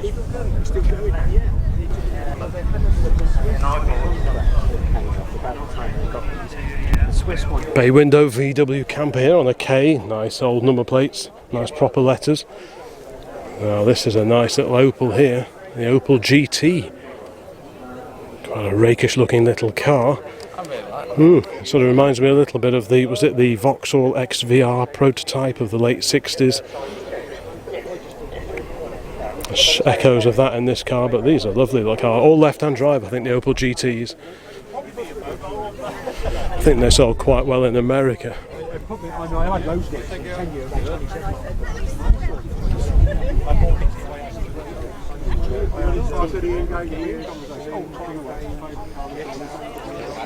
2002 Cabrio. I don't know, because Bauer did the early conversions on the first of the 3 series, but I'm not sure on the O2s. One thing I really like about this one is, and I pointed out on my video, is this little chrome strip on the side. It goes all the way around the car. Oh, right, yeah. I just think that looks really elegant. Nice detail, isn't it? It ties it all in together, doesn't it? Of course, elegant simplicity isn't something that you could level at the design of any modern BMW, pretty much, but back in the 1970s, they were handsome, understated, quality, and still desirable cars, whereas now they're 10 a penny, like a Montego or an Allegro back in the day, BMWs. But in the day, BMWs were quite an enthusiast choice even for a modern car. They weren't everywhere by any means. If you saw a BMW driving along, you'd probably stop to have a look, whereas now you don't tend to bother. Right, Ford Capri, an S on an A registration. It's that lovely Jensen we saw driving in the Interceptor 3, and that V4 powered Saab 96 on the Ronal wheels. It's quite an early V4 with a tin front, and I think are they stainless, those bumpers? I'm not sure if they're chrome. They might be stainless. Either way, the later ones had the big chunky rubber bumpers. So this is a fairly early-ish facelifted V4. Yeah. And Capri with a 4 headlight setup. Mark II Escort. This is the only Stag. Mark II Stag. Is this the only one, is it? Mark IIs, they had the alloy wheels and the stainless sill covers as standard. The earlier cars didn't have that. No, I don't think so. A great little Beetle we saw driving them before. A bit of a picnic, so I won't interrupt that. Bay window, another. The Audi Quattro. Beautiful 5-cylinder soundtrack to those. RS2000 with a P1800 Volvo. This is the identical one. Yeah, it is, isn't it? Yeah, should be parked next to all the others. Actually, quite a few of them here, aren't there? Amazingly. There's that little kitten, the Reliant, the 4-wheeled Reliant, and on the end here, the Porsche. I had a very quick chat to the owner of as we were watching the cars driving in before. Yeah, 6 carburettors, I think the owner said. That must take some setting up. Okay, next row, and we're into the 1980s. I think we've got a Panther. Let's have a look. Oh yeah, Panther Car Club. Remember, there used to be the Panther Callista that had a 2.8 Ford engine. Now we've got one of the Ital era vans. Now, is this the 440 van, or was that the Marina that came before? Apologies for the commentary in the background, it's quite loud today. Sierra Cosworth, Porsche 928, lovely dark blue colour, really sets it off. And then there's that twin wheel with a side door, Ford Transit, a Mark II Ford Transit, that's nice. 3 litre factory fitted V6 Essex engine, ex-German fire truck.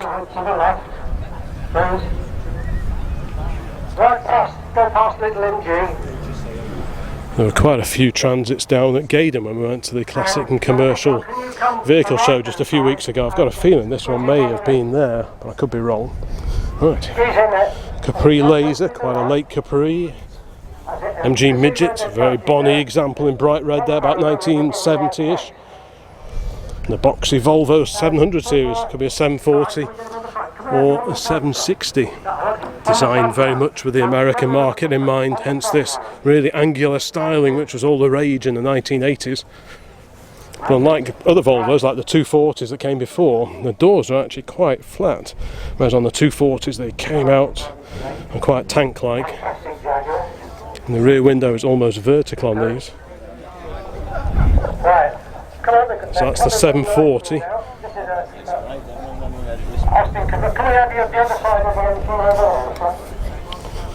Ooh, automatic. Ooh. The Renault 5, the Renault 5 alongside that. It's on an Irish registration with a Z because we don't have Z over here. The MGB GT, it's an immaculate engine bay, 1.8 litre engine, a B series engine. First saw light of day back in the 1950s in cars such as the Austin Cambridge and the Morris Oxford, albeit not in 1800cc form on those cars. Then we got the Mini 30 from 1989, celebrating then 30 years since the Mini had been introduced. There's the Escort gear we talked about before as it drove in. Mini and the BMW Minis. And then the Mini van, the Mini 95 van. As all the minivans had the exterior door hinges of the early cars. And the pressed tin front. Quite a lot of these have been converted to the car style grills, but this has got the correct pressed tin paint body colour grille. And the only other real difference between the early cars and the later vans like this is they had a vent in the roof. The vans of probably most of the 1960s had like an air vent in the roof, but they got rid of that for some reason on these later cars.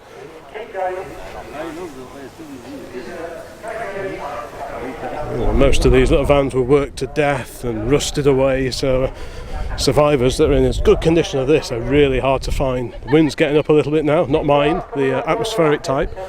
So yeah, hopefully you can still hear me okay. Here's that Esprit, very, very bright colours. The Land Rover Defender, Spot of Rain, the Porsche 968. This is the 968. The front is very similar to the 928, but it's the revised version of the 944. If you look down the side, you can definitely see the 944 parentage.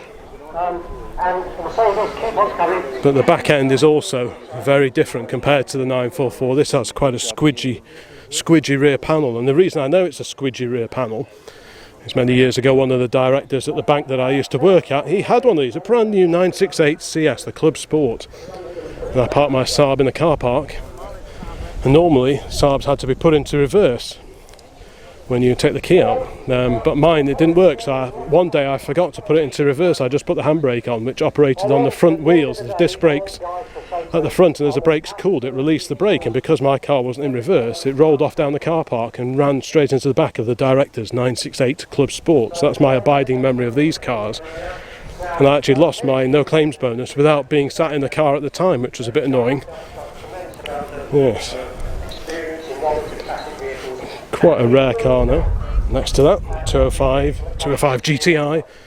Guessing the 1.6 with those wheels. Yeah, 1.6, little badge on the rear corner there. The later cars are 1.9s. We've got a Silver Spirit, a Metro, a City X Metro. The MG Metro, even more rain. The Rover SD1, 1984. Getting wet. 2.8 Capri. People starting to hide in their cars. Lovely Mini, a Golf Cabriolet, Sierra Cosworth 3-door.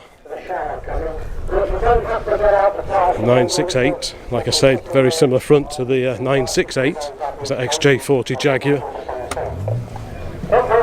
Capri 280 Brooklands, last of the line. Metro 300ZX Nissan with the removable sort of Targa T-top panel type thing. Yeah, 300ZX. A couple of 911s. Sunshine and Showers, that's the name of the game today. And there's the 944 on which the 968 was based. Morgan, quite a late-ish one on a G. The Volvo 240 Estate on a D. Getting quite modern now as we get towards the back end of the field. On this side of the road we will work our way down there where there's a lot more older cars. So we'll just have a quick scoot down here. Rover 75, the aluminium bodied XJs, X350. Dad's got one of those. This is a V6. Some modified, slightly tweaked Vectra. Rangy, another Range Rover, classic Range Rover. This one a 4-door. MG RV8, very nice too. Saw a green one of those at a different event yesterday.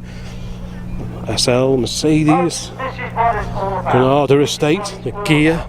So it's one of the posh upmarket ones because by this point in time, and on that Escort in fact that we saw before, the Escort Gear, Ford had either bought the Gear company or certainly bought the rights to the Gear name, and then they used to apply it to the plushest of the cars in their particular ranges. Got a Mercedes SLK. There's the XJ, this is the X300, the 6-cylinder power car. Very similar looking to the later V8s, but the 6-cylinder cars have a chrome bumper blade all the way along the bumper there. The V8s, they just have corner chrome pieces there and also rounded off corners to the front indicators. So that's one of the visual differences between the 6-cylinder and the later V8s. Great Mini, there's that little Mini Cabriolet. The world's smallest 4-seater factory convertible. Yeah, I've got the brochures somewhere for these. Back in the late 1980s, I guess it was. Oh, they are. Launched July 93. Production numbers were as low as 300, making it one of the rarest Minis to ever go on sale. Wow, fewer than 300. Oh, only 60, as of 2022, there are only 16 licensed on UK roads and 26 on Sawn.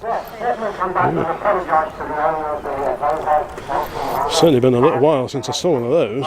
Proper factory sold cabriolet. I see a few homemade chop shop jobs, but that's a real deal.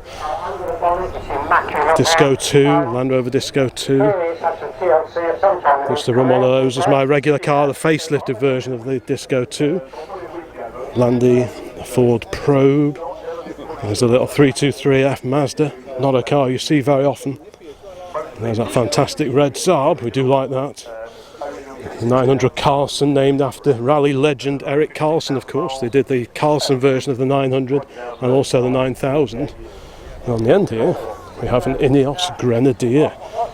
Brand new car. Somewhat inspired, perhaps, by Land Rover. You tell me. Okay, over here, little Fiat. Is this a Seicento? It's a while since I've seen one of these, so let's have a quick check round the back. Seicento, the SX.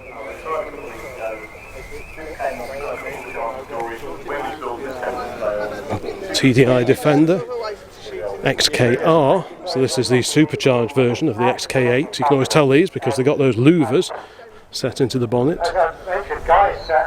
So 124 series Mercedes, really solid cars these. I've had 4 estate versions of these over the years. Quite a clever single mounted, centrally mounted wiper. It's sort of, as well as sweeping like that, it also goes up and then it comes in again. It sort of goes up, and it's all very clever. They are prone to seizing though, so if your wiper's a little bit slow on your 124 saloon or estate, it could just be starting to seize up the wiper motor. I had to replace mine at least once. Rangy, There's that XJR, the supercharged V8. I used to have one of these, dark blue metallic one. Great old car, that was 4 litre V8 supercharged.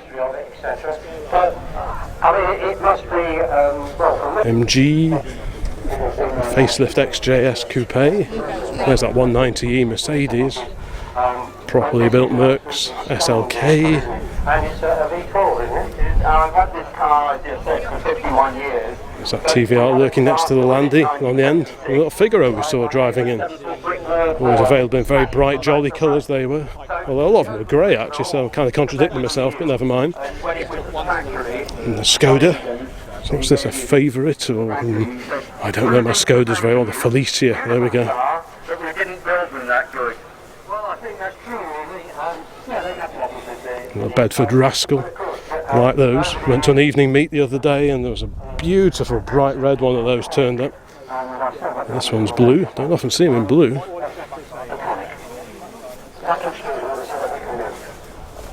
The Montego Estate.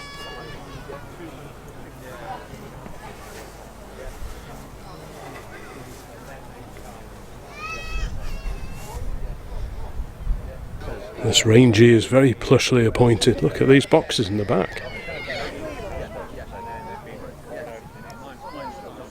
None of these were here when we arrived. There seems to be quite a gaggle of MX-5s. I'm assuming it's a bit of a club run out to this particular show at Ragley Hall. Ooh, so a quick look along here. So we've got hard-topped Mark 1 there. Soft-topped Mark 1 with the Mini Lighty inspired wheels. The first two MX-5s that we had were fitted with those. Quite tricky wheels to keep clean, they're quite a rough finish to them. There's a Monaco limited edition. Ours is the California limited edition, which was produced to celebrate, I think it was 5 years of MX-5s on sale here in the UK in about 1995. Mark 2 or 2.5, never know the difference. Another one here, another one, and on the end here, an interloper. The mid-engine Toyota MR2 Mark II. This GT looks fantastic in black, doesn't it? Really sets off the chrome a treat. But if you're going to have a car in black, it has to be dead straight because black shows up any imperfections in the bodywork. And that's not something I have to worry about.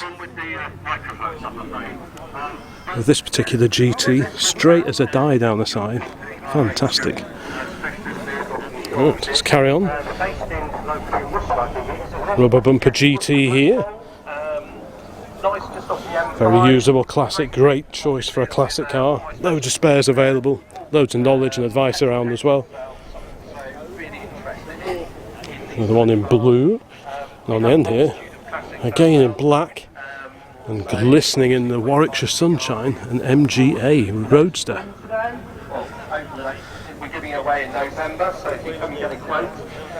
This has got the 1600 engine. These first came out with a 1500cc version of the B series engine. Of course you could get the twin cam, but there weren't many of those sold.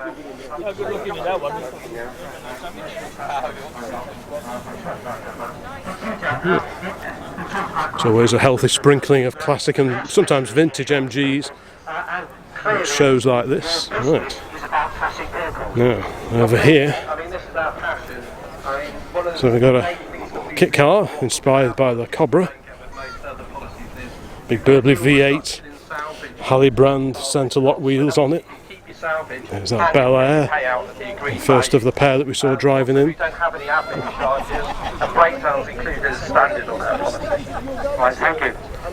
Bit of patina on display with this one.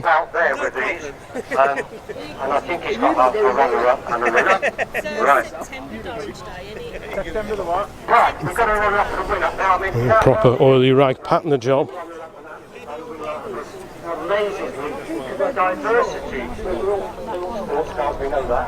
The good thing about American cars is they often have the build date on the plates, so that helps out a great deal. That's the Spirit Mustang and the Chevy 3100. So this is the 3100 half-ton pickup truck. This is a 53. It's what they call the 3-window cab. There was also the 5-window cab, which had extra little sort of corner windows in here with like wraparound glass. Those are quite sought after. This is a 3100. I think it's a 3100. Let's have a look. Yeah, 3100 half ton. There was a 3600 as well, which is longer wheelbase and slightly higher rating. I think this was the last year for these particular vehicles, last year of the split windscreen, 1954, which I think was the run-out year for this era of 3100. They had the one-piece windscreen. A friend of mine's got one of those. Nice to see original, isn't it? Yeah. I was looking at Yes, good. tell the interior gives away any sort of mods. They looked all original and that, which is nice. There's that mighty Ford that came in as well, V8 power. Like I said, fleet side pickup body on this one. Fleet side, i.e. smooth all the way down, just like that. Carrying on the lines of the body all the way along, quite sleek. Whereas these are the step sides, so the body is sort of set inboard a little bit, and you've got very pronounced exterior wings, a bit like our old Dodge at home, the 47 Dodge, very similar in style to this. So this is the step side, and that is the fleet side. This is quite a posh one, the custom cab, all these extra. I'm sure they didn't all have these bits of extra stainless trim on them. This has got checker plate in the back. Ooh, twin I-beam. Very sharp looking truck, that one. So what year is that? Late 60s? Oh, 65, there you go. Pontiac Trans Am. Oh, look over here. Another early-ish Beetle. 67, this one. Still with the slopey headlights, which tells us it's a 6-volt Beetle, or at least it started out life as a 6-volt. It may have been converted by now. Right, now, each one of you've missed out on putting this section. Great stuff. There you are, a bit of information, we always like that, don't we? 1967 Type 1 VW Beetle, 1200cc, 34 brake horsepower, aka Mr. Bug. Foot to the floor, I might make 54.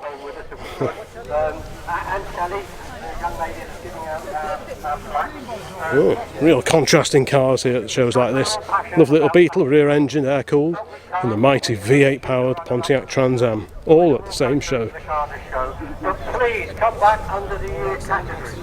Having said that, absolutely. Got a short row here, Golf GTI 16 valve Mark II, Mini, another Beetle, slightly later on, The next section military Range Rover, pre-1960. and an XR3i Mark IV. What year is it? Silver Discovery Disco 2. SK150. This is the facelifted car, just like the one we used to have, although this is a diesel, the TDI. Ours had the Anything now. 4-litre V8 with LPG conversion. And here, got an MX-5, 3.5 litre. No, it says TR8, it's left-hand drive. Could be a genuine one, could be an aftermarket conversion, but who knows. But either way, probably 3.5 litre V8. The Mini City. We've got to ask these to move out if we can first. So, can you all vacate Morris, of your course. Take your time, Again, nice and steady. Reverse out, please. BMC drivers, called BMC, British Motor Corporation. If you want to stop with us, please reverse out. Modern and then Jaguars. Come back in. Now, Kelly's doing Let's a whiz over brilliant job here. over there, directing you out. Got a Series 3 V12 Roadster on a K, so 71, I think. Very nice. Now, is it manual? Is it auto?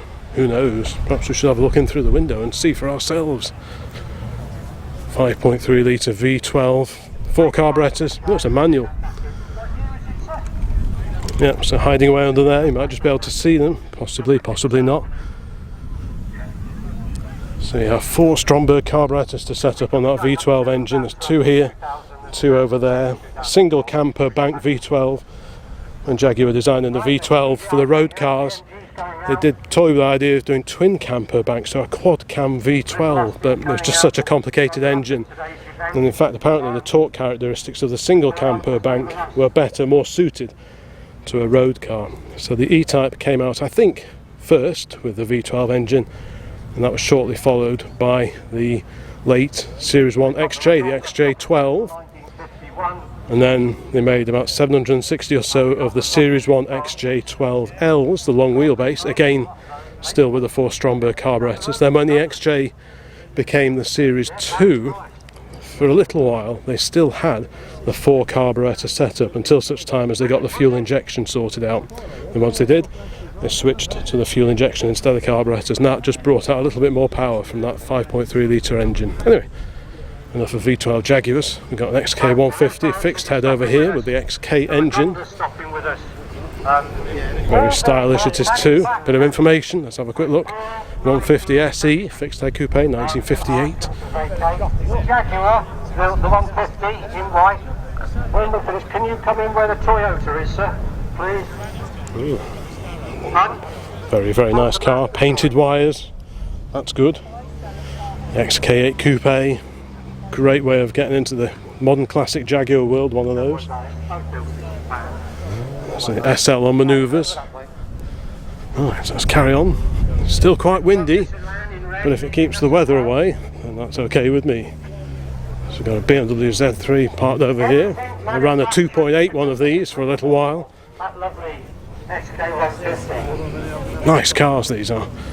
Quite underrated, I think. Bit of a sleeper, but really nice to drive. Mighty Marcos, another Marcos. Quite an early Marcos. Some of these had Volvo engines, the Volvo Amazon engine. We've got the Triumph Herald bonnet catch. M for Michelotti, of course, who designed the Triumph Herald, so that's where those catches came from. And this is a much later one altogether. Is this a Manta Ray perhaps? They're getting pretty wild by this point in time. They were fairly subtle, very low, but fairly subtle in the 60s. But by the 1990s, subtlety wasn't really something you could level at these. Pretty wild looking car. Probably a rival to the TVRs of the same era. Quad cam Marcos Mantis, not the Manchula. Yeah, pretty bonkers looking car. So all cars manufactured between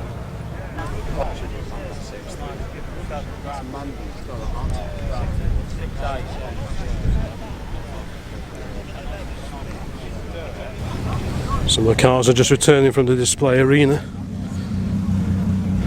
So XK120C, the C-type replica. Looks like a bit of a giggle. No, and this is the sports car section, I think. Well, it's the one we're in. So we've got various modernish sports cars along here, so we'll just have a quick scoot along. This is the Old Classic Car website and forum and YouTube channel, so we will be prioritising the slightly older cars, but let's have a look anyway just for completeness of the M3 CSL. The M3 version of the E46 Coupe. They are actually quite nice, I do like those. Supra TVR with bonkers paint. A Vauxhall VX220. This was their rival, I suppose, for the Lotus Elite, or Elise rather. Fiat Coupe, Z3, modified somewhat. Aston DBS, Porsche Boxster.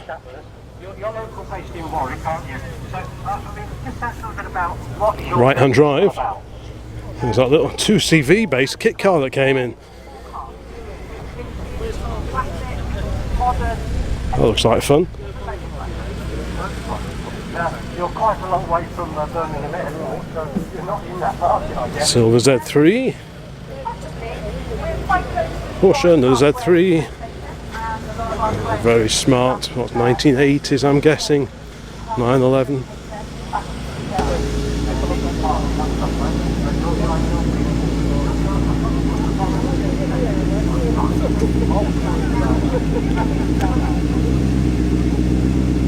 Right, let's have a quick scoot along here. A wagon version of the Subaru. Yeah. Mitsubishi Evo.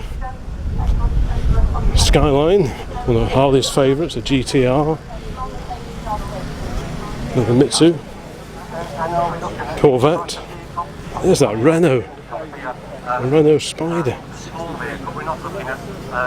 Commercial vehicles. If you go online, you'll see them racing. We do external parking, so we have got external values that's almost that's the most important. What a bonkers little car that is. Caravan, motorhomes, big trucks. Possibly, yeah. 330 Ci, the coupe, 3 litre version of the E46 BMW. Bentley, I can hear an alarm beeping somewhere. Yeah, I mean any car. Z4. Even if they don't run, Z4. locate them inside. Mustang Mach 1. Fairly recent incarnation of the Mach 1 name. Porsche. Oh, little MX-5, the little bright yellow MX-5, bringing a bit of sunshine to this occasionally cloudy day here at Ragley Hall. Next to us, a kit car, the Marlin. This sizable chunk of real estate on wheels is a Cadillac Escalade. 3 or 4 weeks later. Can they reserve their place? Oh, I wouldn't want to get knocked over by one of those. The size of it. Anyway, back to more familiar territory, the Chevrolet Stylemaster. So what year is this? Late 40s, early 50s? 46. That's quite early, I think, for one of these. Original look maintained, but subtle updates, indicators, dual cylinder brakes, seat belts. Car won Best Original Car at Bowood 2018. Restored in the USA in 2012, imported in 2013. Oh, 3-speed box column change, very nice to drive, commands the road. Fuel consumption, top secret. But we don't worry about that, do we? Besides costs, insurance, very Windows up, but we can just about see, get an idea of what it's like in Look there. at that fan. You see the Oh, I fan? like that, yeah. A cooling fan there for the driver. Also the lamp, you can see the little adjuster. Oh, yeah, it's like ours, isn't it? It's very similar to the Yeah, little extra that's what I lamp. like about it. Yeah. And then sun shield. The proper Fulton. You can get reproduction ones, but this is the real deal. The proper Fulton. I hope you can see that writing. The Fulton Sun Shield, Milwaukee, USA. Probably just you and the camera. Yeah, that's a very desirable period option. Like I say, you can get repro ones in fiberglass, but that's the real deal. Purely because if anything, Beautiful lamp, that, isn't it? companies would only want to deal with an insurance company. But again, we can help with that. We've got links to lots of insurance companies that can help if people don't want to. No, this is a beauty, this is. Oh, there you go, there's another lamp on it. This, one either side. I'm just walking around. I've already spoken. Harley's spotted a lovely GM fuel filler cap. We've obviously brought him up well. Just seeing yourself in. Yes, oh yes. Apologies for the reflections. It's too shiny. Yes, I should really video dull cars only, and then I don't appear in them. I'll just put on a more. Look at the size of that. So you got the combined boot catch and number plate light. But what a creation! I mean, it's huge, huge chrome casting. And these cars, to be fair, the Chevrolets, the Stylemasters, and the sort of similar Fords and Dodges, they weren't posh upmarket cars. These were your fairly regular purchases, your fairly regular cars. You know, they weren't super expensive cars by any means, but the amount of chrome and the detailing that goes into even these fairly regular models is a real treat to behold. What a car, big straight 6 engine, that would roll along a treat, oh yeah. Chevrolet exhaust tip with the bow tie logo on it, oh, yeah. Isn't that great? Isn't that fantastic? Okay. Carrying along American Road, we've got this fastback Mustang. Very loud. Karen, thank you very much indeed for talking to me. Folks, you've heard that. Karen will be back. Which would I have, the Mustang or that? No, it'd be that. Oh yeah. I have the privilege of So, chatting with you for a the little Buick while. Riviera, Thank you for two-tone, a green. the Mustang a notchback, And 289 V8. Norris here again. It's on the 65 reg and a much later Mustang alongside it. MGA. So look at this. With us as well. I think it's a Chrysler. Morris Oxford in grey with red, a red line, I think, down the side. That is You wouldn't want to own short arms if you bought one of these and you plan working on it all that often. 7.2 litres. Jaguar. About 150 brake horsepower probably, isn't it? Oh, how cosy is that? Past this mighty Dodge Ram that casts quite a shadow over the showground at Ragley Hall. And what's this on the end here? A Plymouth Barracuda. Yes, I'm getting wet. And it's for sale as well. Thanks, Liz. Yeah. Right. Oops. I'm going to go and put my coat on again. Right. I think we're going to hash back. Yeah. Let's go and find some sanctuary in the little yellow Peril over there. Fortunately, I left the roof up, so I made that mistake before. Try not to get flattened by the Bentley. Probably wouldn't even notice it driving over, wafting over it in the mighty Bentley. But yeah, let's go and hide our way in here. Grab a bite to eat and wait for that particularly ominous looking cloud to pass us by. As you'd expect, we also have an information sheet for the window of the Mazda 1995 MX-5 Mark 1 1.8 car. There's a photo of it as we found it, looking extremely dusty etc. There's a bit of the write-up that I did, just a brief write-up on this particular car. So if you like your MX-5s, there you go. Pause the video and have a quick read of that. And if you don't, well, there we go. That's that. Oh, yes. Bit of the damp stuff. This is the first proper rain we've had today. It's a real sunshine and showers kind of day. There's my youthful assistant sprinting back with all the vigour of a youthful 15-year-old young man. There's a bag in my seat. There's a bag in the seat. Oh dear. Not much room in here, I'm afraid. These sporty little Japanese numbers, they don't have much room in them. Well, there are quite a few MX-5s here today. I was quite surprised just how many are here. It must be a club run, but it's a bit damp. It's a Chevrolet, that pre-water. Is it? Yeah. Right, yeah. Really nice. It's just like the Dodge central throttle fuel filler at the back. Well, have a look at that. I can just see it parked over the way there. Was that Amazon there before? No, and I saw an Amazon rolling in. Has that come in fairly recently, is it? Yes. I don't remember seeing that. No. I'm sure I would have droned on about that for a while. But yeah, we'll just wait for the weather to blow over, which I think it will. It's quite a breezy day, so I'm sure it will pass by fairly quickly, and then we will resume our walk around this classic car event.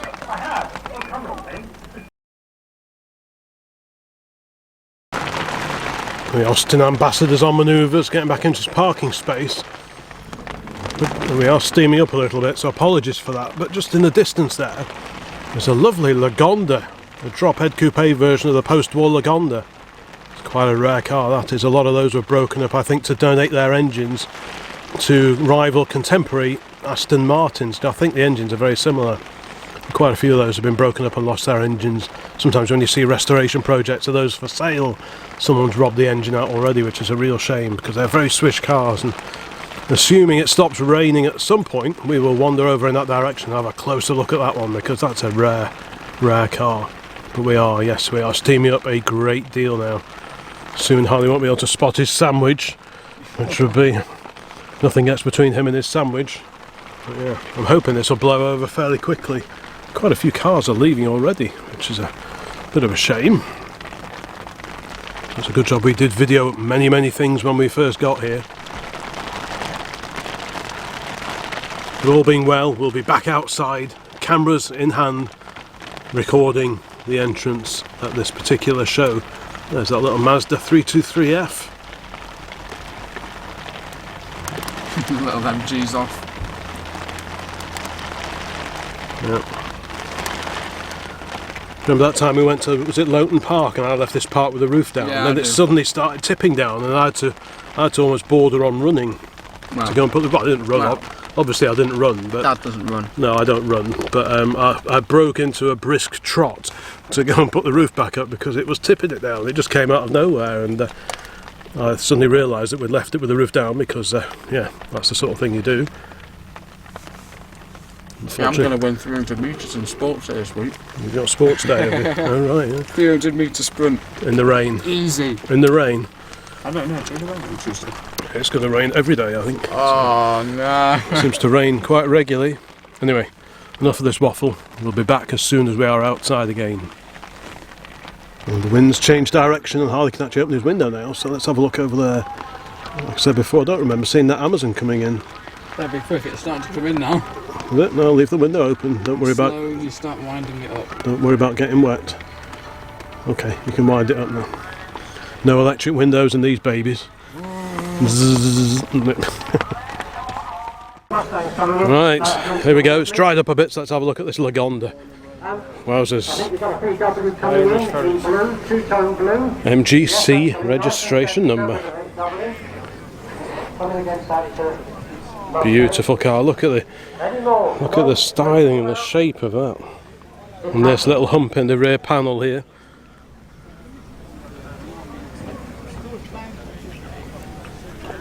Very swish car.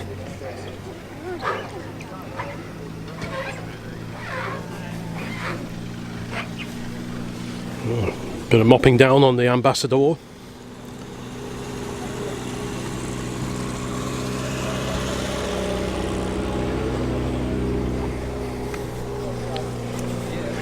Yeah, swish car, very swish indeed. I like it. Yeah, it's got that sort of vibe about it, isn't it? It's more often than not you see saloons of these, but not the drop head coupe. So you got the rear hinged, so-called suicide type doors. We've got lunch coming up at 1 o'clock. But instead of after this section... Unfortunately, the roof was up when we had that passing shower a few minutes ago. Probably quite very original roof, actually. Slightly yellowy, the rear window in it, which suggests that this is actually the original hood material, which is... That's really nice. I hadn't noticed that before. I think the car's probably been repainted at some point, but this hood looks very original indeed.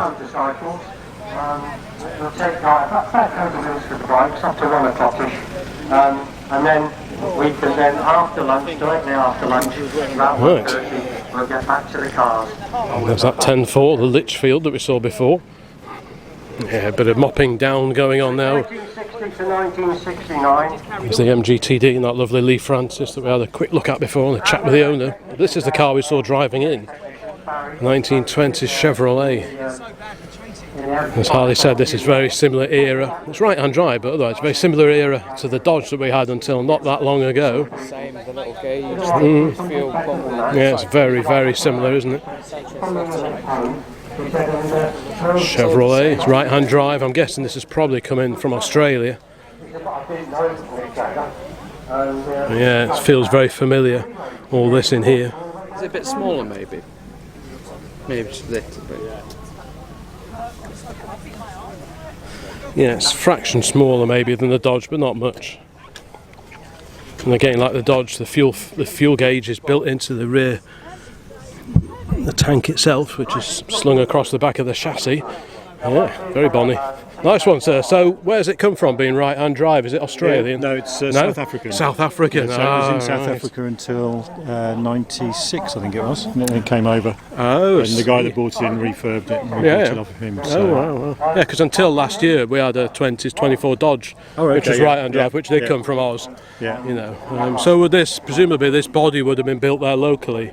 Yeah, I'm guessing the front. Actually, I'm not quite sure who did it, but it's, so the front is the factory, isn't it? The wings. If it's anything like my Dodge, I'm guessing. I'm not sure. I think they're all very similar. Obviously, it was locally made. I think I guess the engine was. Yeah, the bit that you sit in, I think, is the bit that's been bodied locally, wherever it was in South Africa. Oh, could be. But if it's anything like the Dodges and stuff like we've got or had, the wings. The chassis, the engine, and the bonnet and the front end will be the factory, and then sent as a kit of parts, and then probably bodied locally, I would have thought. But it's a fine look. It's just very, very similar shape to that, you know. So I guess it rolls along quite nice. It's not bad, yeah. It goes reasonably well. We've got to get a few little issues with it. We've got to do the gearbox and one thing and another. But so is it 4 or 6 cylinder? This? It's a 4-cylinder. 4-cylinder, yeah. It's a 4-cylinder with a big dub sort of single updraft carburettor. Yeah, very torquey, I bet. Yeah, loads of torque. Yeah. So you never change down once you're moving, do you? No. Well, you can't because you crash the gear. So exactly. Problem. So that's a little plaque on the dash, is it? Yeah, it's right. That's the. So it was. I think it was made in Western. Cape Town, yeah. Supplied by Williams, Hunt and Johnston. Built in South Africa by General Motors SA Limited. All right. Yeah, they're still in business for people, so I looked them up on the internet. Did they? Are they? Oh, right. Have they got any old records still, do you think? Well, I haven't been in contact with them, but I know they're still in business. Yeah. Yeah, so there's no brakes on the front either, just like ours, No brakes. No. Yeah, good old dependable engine that, isn't it? Yeah, good old plodder, aren't they? Wow. Quite a small dynamo, isn't it? And so is it magneto ignition? No, is it mag? Is there a mag on it on the other side? Or is it coil, is it? It's standard. Is it? Oh, right. So what year was it?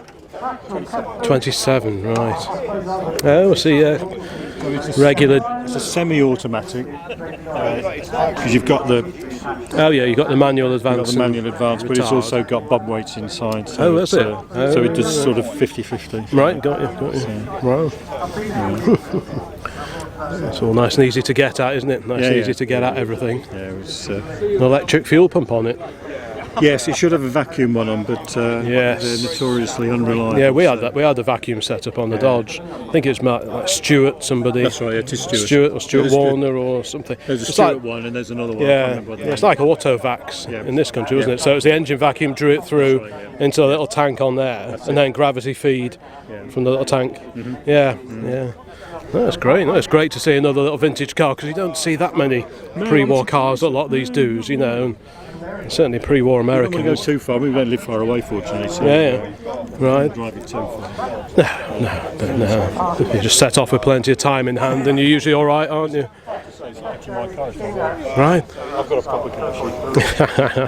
One thing I remember with ours was because the roof was so wide, even if it tipped it down, you could go and sit in there, and it all ran way off. We don't have any side screen, so you do Right. get a bit. Yeah. Yeah. No, it's great, isn't it? No, it's lovely to see it. Lovely to see it. We were at another show only yesterday, and there were two 123 GTs at that one. One of them was this sort of off-white, sort of ivory white colour, and here we have another one. I assume it's another one. The one we saw the other day had an information sheet, and it had belonged to a Japanese gentleman, etc. I'm thinking this is probably a different car, but again, with a little tacho on the top of the dash, which is a GT fitment, and same with that lovely steering wheel. These were the slightly tuned up equivalent of the 122S, which was also a twin car, but these had a slightly perkier cam in them, and so on. But yeah, we've had a few Amazons over the years, but never a GT, and next to that, a Mark II Zodiac. Isn't that great? We didn't see this one before when we came for a walk around. What a lovely colour that is. Old classic car, one of those. Have you got a Zodiac one of those? I love my Zodiac. Oh, the old classic car merch store. I'm not sure if I've done the Zodiac one yet. There's lots of I love my such and such stickers available in there if you go and have a look. And t-shirts And t-shirts and mugs and anything. everything else. Check out the OCC merch store because that all helps keep us going and keep visiting all these shows. Yes, that sort of thing. They used to fit on Buicks. Yeah. That was the fitting they used to put on Buicks back in the day. Those little portholes, but you could buy them as little optional extras. So when you bought your Zodiac and you wanted to further increase its sort of Americana look, you'd buy the little portholes and put the sun visor on it and nodding dog on the back window shelf, all that kind of thing. The Bentley here, no, is this an R-Type or a Mark 6? I never know which one I'm looking at. One, Very nice one. but very similar cars to look at. Lovely, lovely original number plates. Apologies for my nerding out about original number plates and numbers, but we do like that kind of thing. The Mark 1. Now we've seen a few Mark 1 consoles, but this is the Mark 1 Zephyr 6, the 6-cylinder powered car. Slightly different front end. It's great to have you both here. Thank you for being with us. That's a lovely car, that is. What a beauty that is. Yeah, we've seen maybe 3, I think, consoles, Mark 1 consoles, but this is the first Zephyr 6 of the day, and in fact it's the first Zephyr 6 that I've seen for quite some time. Yeah, nice polished paint, all the bubbled up water. Yeah, it's beautiful inside as well.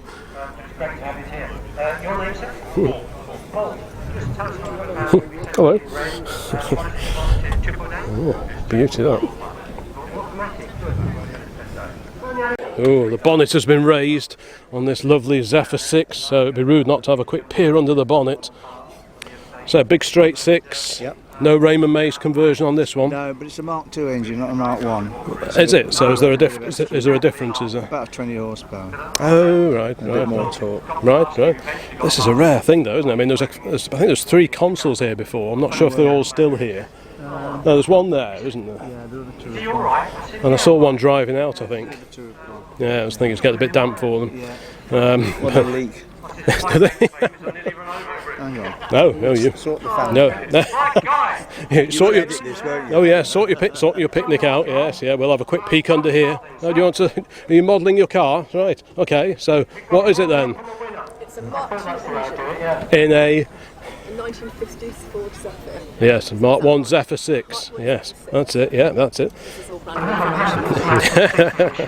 That's the engine. 6 cylinders. Got 6 spark plugs, 1 per cylinder. These are spark plugs. Those are the spark plugs, those little shiny things in there. Okay. So, yeah, a beautiful car. So you bought this in 2020. Did you have one of these going back a bit, or? Mark II.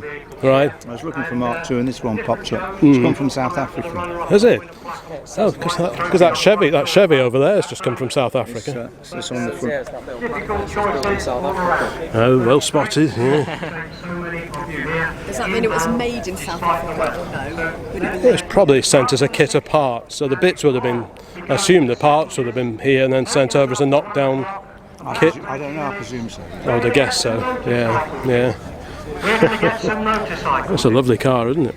Yeah, we've done a few bits to it. Marked the engine, changed the master cylinders. Right. Put a servo on it. No heater in these because they didn't need them in South Africa. Oh, of course, yeah. Yes, Saves a lot of space under the bonnet. Yeah, there was plenty of room to work on everything, isn't it? Yeah, well, I've done everything. I had it resprayed 2 times. Have you, since you bought it? Complete new interior. Oh, well. Yeah, don't tell my wife. I won't say a word, don't worry. Lovely pair of matching Lucases, that high and low. Yeah. And that's how they come, that's the right place for them. Is it? Yeah. Oh, wow. That's a lovely car. Can we have a quick peek in at the dashboard? Because I do like the... don't want to tread on little fella. Oh, wow, that's lovely, isn't it? The little digital speedometer is because I've changed the diff to a 3.9, so that's throwing the speed from 4.4, so that's a bit taller. The speed around. So I've got a little digital one, satellite one. Oh, right, yeah, could just up the gearing a bit, wouldn't it? It's up the gearing a lot. Is it? So what's the diff out of then, is it? Mark II. Oh, is it? Oh, right. Sounds like a very worthwhile mod, that does. I do like the little curved instrument cluster on these. If I'd known you were filming, I'd have taken all my rubbish out. No, it's just great to, because as I keep saying to lots of people, I can walk around these shows and say, oh, there's an Escort and an A35, but if I actually speak to the person that owns it, you get a bit of the backstory to it as well, so that's what makes it just a bit more interesting. It is on top. Is it? Yeah. So has it been here very long? No, it came in 2019, I think. Oh, right. So it's not... imported it with intention of using it. When he got it, it was in pretty ropey condition. The interior was totally shot. But I guess the tin work wasn't too bad. The tin work was perfect. Yeah, that's it. So, yeah. There's no filler on this car, anyway. Well, that's incredible. That's how you want it, isn't it? Apart from obviously skimming it. Just dressing it up a bit here and there, yeah. But paint finish. Yeah. Oh, that's lovely, that is. Well, thanks very much for letting us have a look at your wonderful Zephyr. Thank you. What do we have over here? This is a late arrival, the Fiat 128 SL Coupe. That is a super duper rare car in this country. Yeah, these things, God, they're rusted like crazy. I don't think they're even probably sold in great numbers. Who remembers these Selmar car alarms? Yeah, but look at the interior, it's all so clean and poppy. It just looks like it's just come out of the showroom. Oh, this one survived.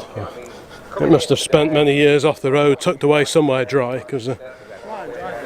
Oh, they did sell them here, but not in huge numbers. Sure, yeah, but it just means it's rare. It's super duper rare car, that is. Really, really unusual.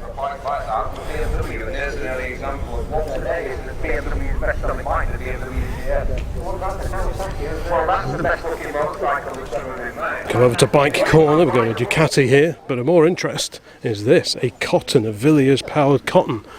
That's not a bike you see very often at all. There's a big 900 Kawasaki there, and the Yamaha, but look at this, BSA, Birmingham Small Arms, that's a beauty, that is. So what's the story with that one then? Very rare, original purchase receipt, 1934. Wow. Whose is this one? It's mine. Is it yours, is it? It is, yes. Wowzers, what's the story, what's the history of that one then? Do you know who owned it? I do, yes. Yeah. A guy named Len owned it for a long time. And basically, unfortunately, Len passed away. I've known Len for 25 years. Len passed away about 10 years ago, and I was lucky enough to purchase it. Wow. And keep it on the road. That's a beautiful oily ragger. So is that the copy of the old receipt? Yeah, it's a copy of the old receipt, that's correct, yes. Wowzers. From Birchingtons in West Bromwich. That's a nice bit of history, isn't it? And it's registered in Smethwick. It's about 3 miles down the road. Wow. It's beauty, and the fact that it's been kept in such original condition, that's what makes it really And then we Really tasty. we have a receipt. Oh, And they the original reckon envelope. The envelope Wow. stamped by the BSA. Oh, right, yeah. Wow, that's amazing that survived, isn't it? And the buffalo book as well. Oh, great stuff. That's what you like, isn't it? Wow, so a lot of the post-war owners on that one. Wow, 348cc. Yes. Wow. So is that? So it's not a twin. So is it twin port? It's a single, yeah. And, Single cylinder, twin port. and, Right, yeah. BSA said it did 75 miles an hour in 1934. So it must have been a long road. And no hills involved. Yes. Well, he's not going up, but that's a beauty, that, isn't it? Yeah. And we just keep it on the road. Yeah. That's it. I mean, if that had been restored and it had all new shiny transfers on it, it would just lose so much, wouldn't it? Yeah, absolutely. And yeah, it'll never get restored. No. Well, not as long as I own it. No. Well, that's it. If you had a lineup of restored ones and then you put this in the middle, this is the one that would get the attention, I think, isn't it? I think, anyway. Yeah, people's opinions different. Yeah, but yeah. I think more and more now people are thinking about preservation rather than minty shiny. For me, it needs to be preserved. Yeah. Yeah. I mean, sometimes they get so bad that they have to be done, don't they? But I mean, 20 years ago, someone would have stripped that and repainted it, probably, wouldn't they? Luckily, we've saved it, really. Yeah. Well, your old pal was of the right mindset, just to sort of keep it exactly as it should be. So Len, he actually got a trophy over a period of time for the most shown events. Right, yeah. This bike came out that many times that he got a trophy for it over a period of time. Right. In his district, the VMCC. Oh yeah, cool. So yeah. And parts and things, are they still reasonable? Yeah, you can get them. You can't get them new. No. Obviously.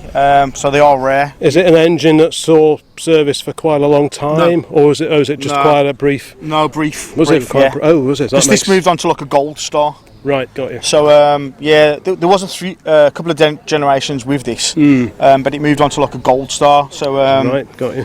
Hence, it's a blue star, but they moved to a gold star. Yes. Right, and presumably during the war, was it just laid up, I guess, somewhere? Well, luckily, yes, because it would have gone to the war effort. Yes, otherwise, melt it down. Yeah. In there. Or used to like a dispatch bike, maybe. Yep. So luckily, it must have been stored up somewhere because apparently the government did. Take bikes in. Yeah. They sort of requisition them. Same with vans and things, wasn't it? A lot of vans and all sorts of things. So it must have hid away somewhere for a while. Yeah, someone squirreled it away, didn't they? But it has been used. It's a very used bike, and I would still use it as well. Do you? Yes. All these sort of local events and things. We went to Burton-on-Trent and did about 60 miles up in Burton-on-Trent. We won a big trophy with it, and then we did the Distinguished Gentleman's Ride from Evesham, and it raised £1,000 for prostate cancer. Brilliant. So I'm trying to give something back. And you got the old pudding basin crash helmet? Yes. Yeah, hey. Wow. And the proper gauntlets as well. Yes. And what are these? Are these? They're just. So they motorcyclists. Oh wow. So they've got the little mesh in to stop them steaming up. Yes, exactly right. And the flies. And keep the flies out, but stop them steaming up. They actually fold backwards, which is interesting. Oh wow. Wow, they're great, aren't they? Normal ones are folding muds, they fall backwards. And then even the proper made in England Dunlop tube, the old red Dunlop tubes. I've seen those before. Toolkit. Wow. You need a bit of old string. You need a bit of old rope. No, that's lovely, that is. Well, thanks for showing us your wonderful BSA. That is fantastic. She still works. All the mod cons, eh? A few more cars, possibly heading homewards, I think.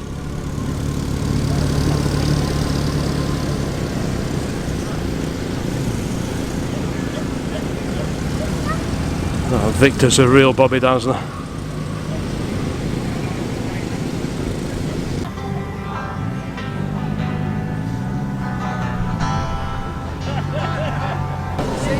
One or two people are starting to depart now.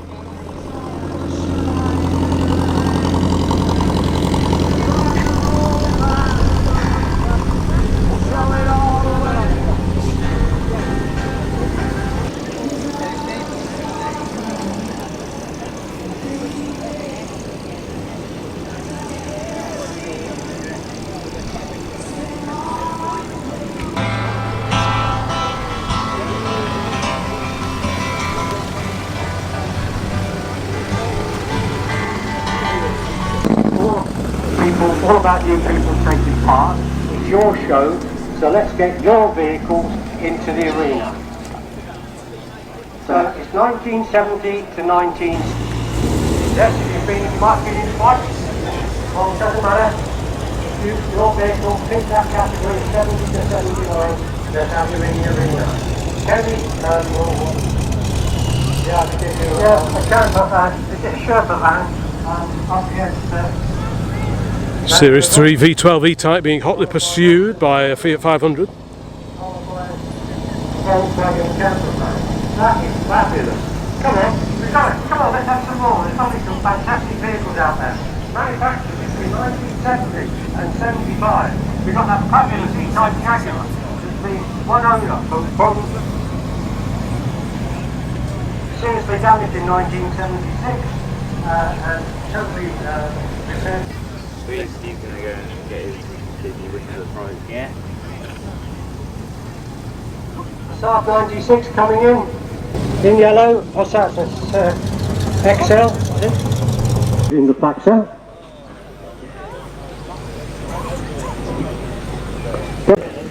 Quite a few 70s cars are here in the arena. Bit of judging going on. Which of these cars would you go for? Maybe it'd be this Trans Am. Maybe it'd be one of these two quite rare Opals, the Manta and the Cadet Coupe. Maybe it'd be one of those. Or would it be the Sherpa Camper, the VW Beetle over there? This fine Land Rover, left-hand drive Land Rover in fact. The Aston V8. Harley's particularly fond of this matching pair today of these P1800s. P1800 Volvo, which of course we found featured. Oh. Yeah. Maybe the brown P6 or the Escort. Maybe that takes you back to your first car in the early 1970s perhaps. A little Fiat 500, a little Bonnie Fiat 500. A super rare Fiat Coupe maybe. V12 E-Type perhaps. AVV1 the registration. Beautiful hardtop. You don't always see them with those lovely shapely hardtops. It's one of the few cars where the hardtop, if anything, makes the car look nicer. That looks really, really nice. Very tasty factory tin top.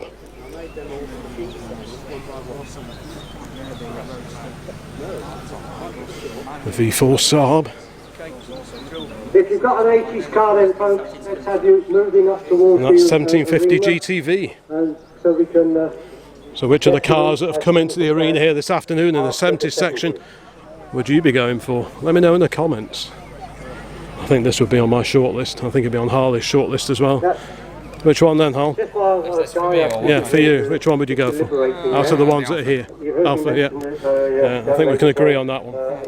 Although that Aston being that Jag being a manual. Yeah. Manual so close runners up. Yes. And doing the presentation. Kelly, new for you this. What this Fiat here? Oh, I meant the 500. Oh, the 500. I like them both. Yeah. I like the rarity of this one and the cuteness of that one. Yeah. And also the P1800, I like the colour. I've not seen those wheels before. No, well, I've seen this car before. Have we? I don't remember seeing these wheels, or the wheel trims rather. It's got the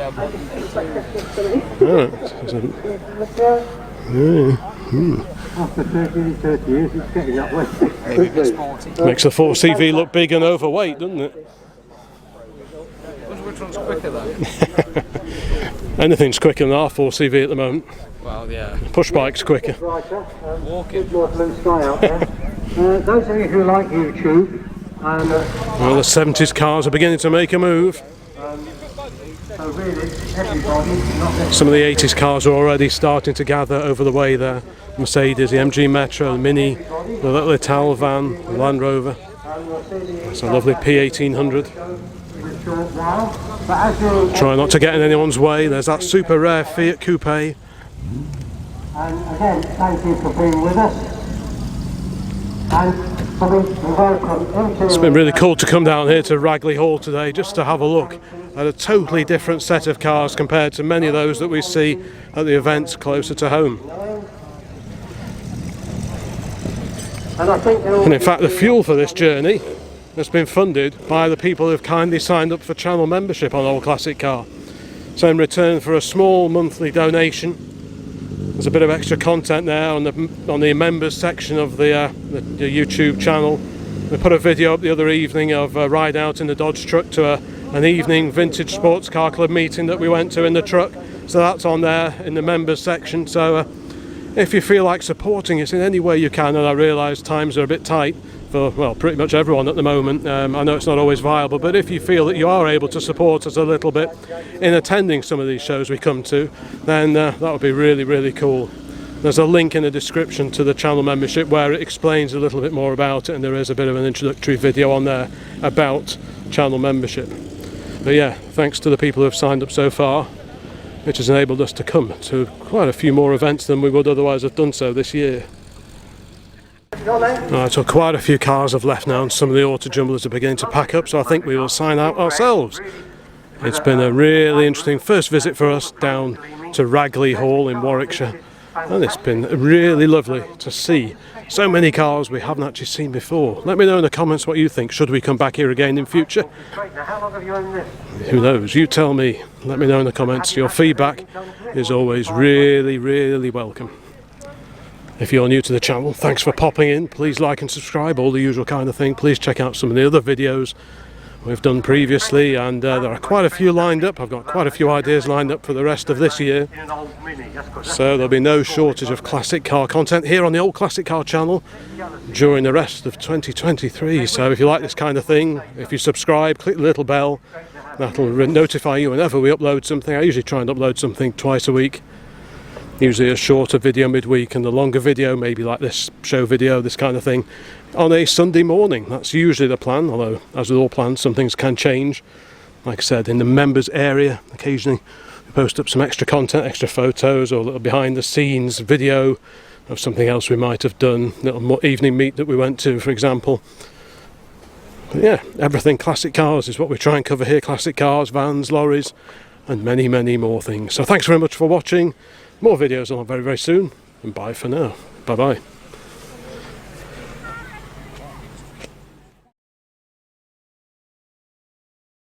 Look at that Chevy. Wow, Chevrolet 3200.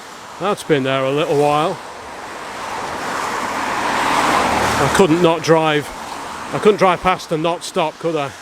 Ooh, no rear window. Wow. Wonder what the plans are for this old girl. But yeah, what a lovely old step-side truck that is.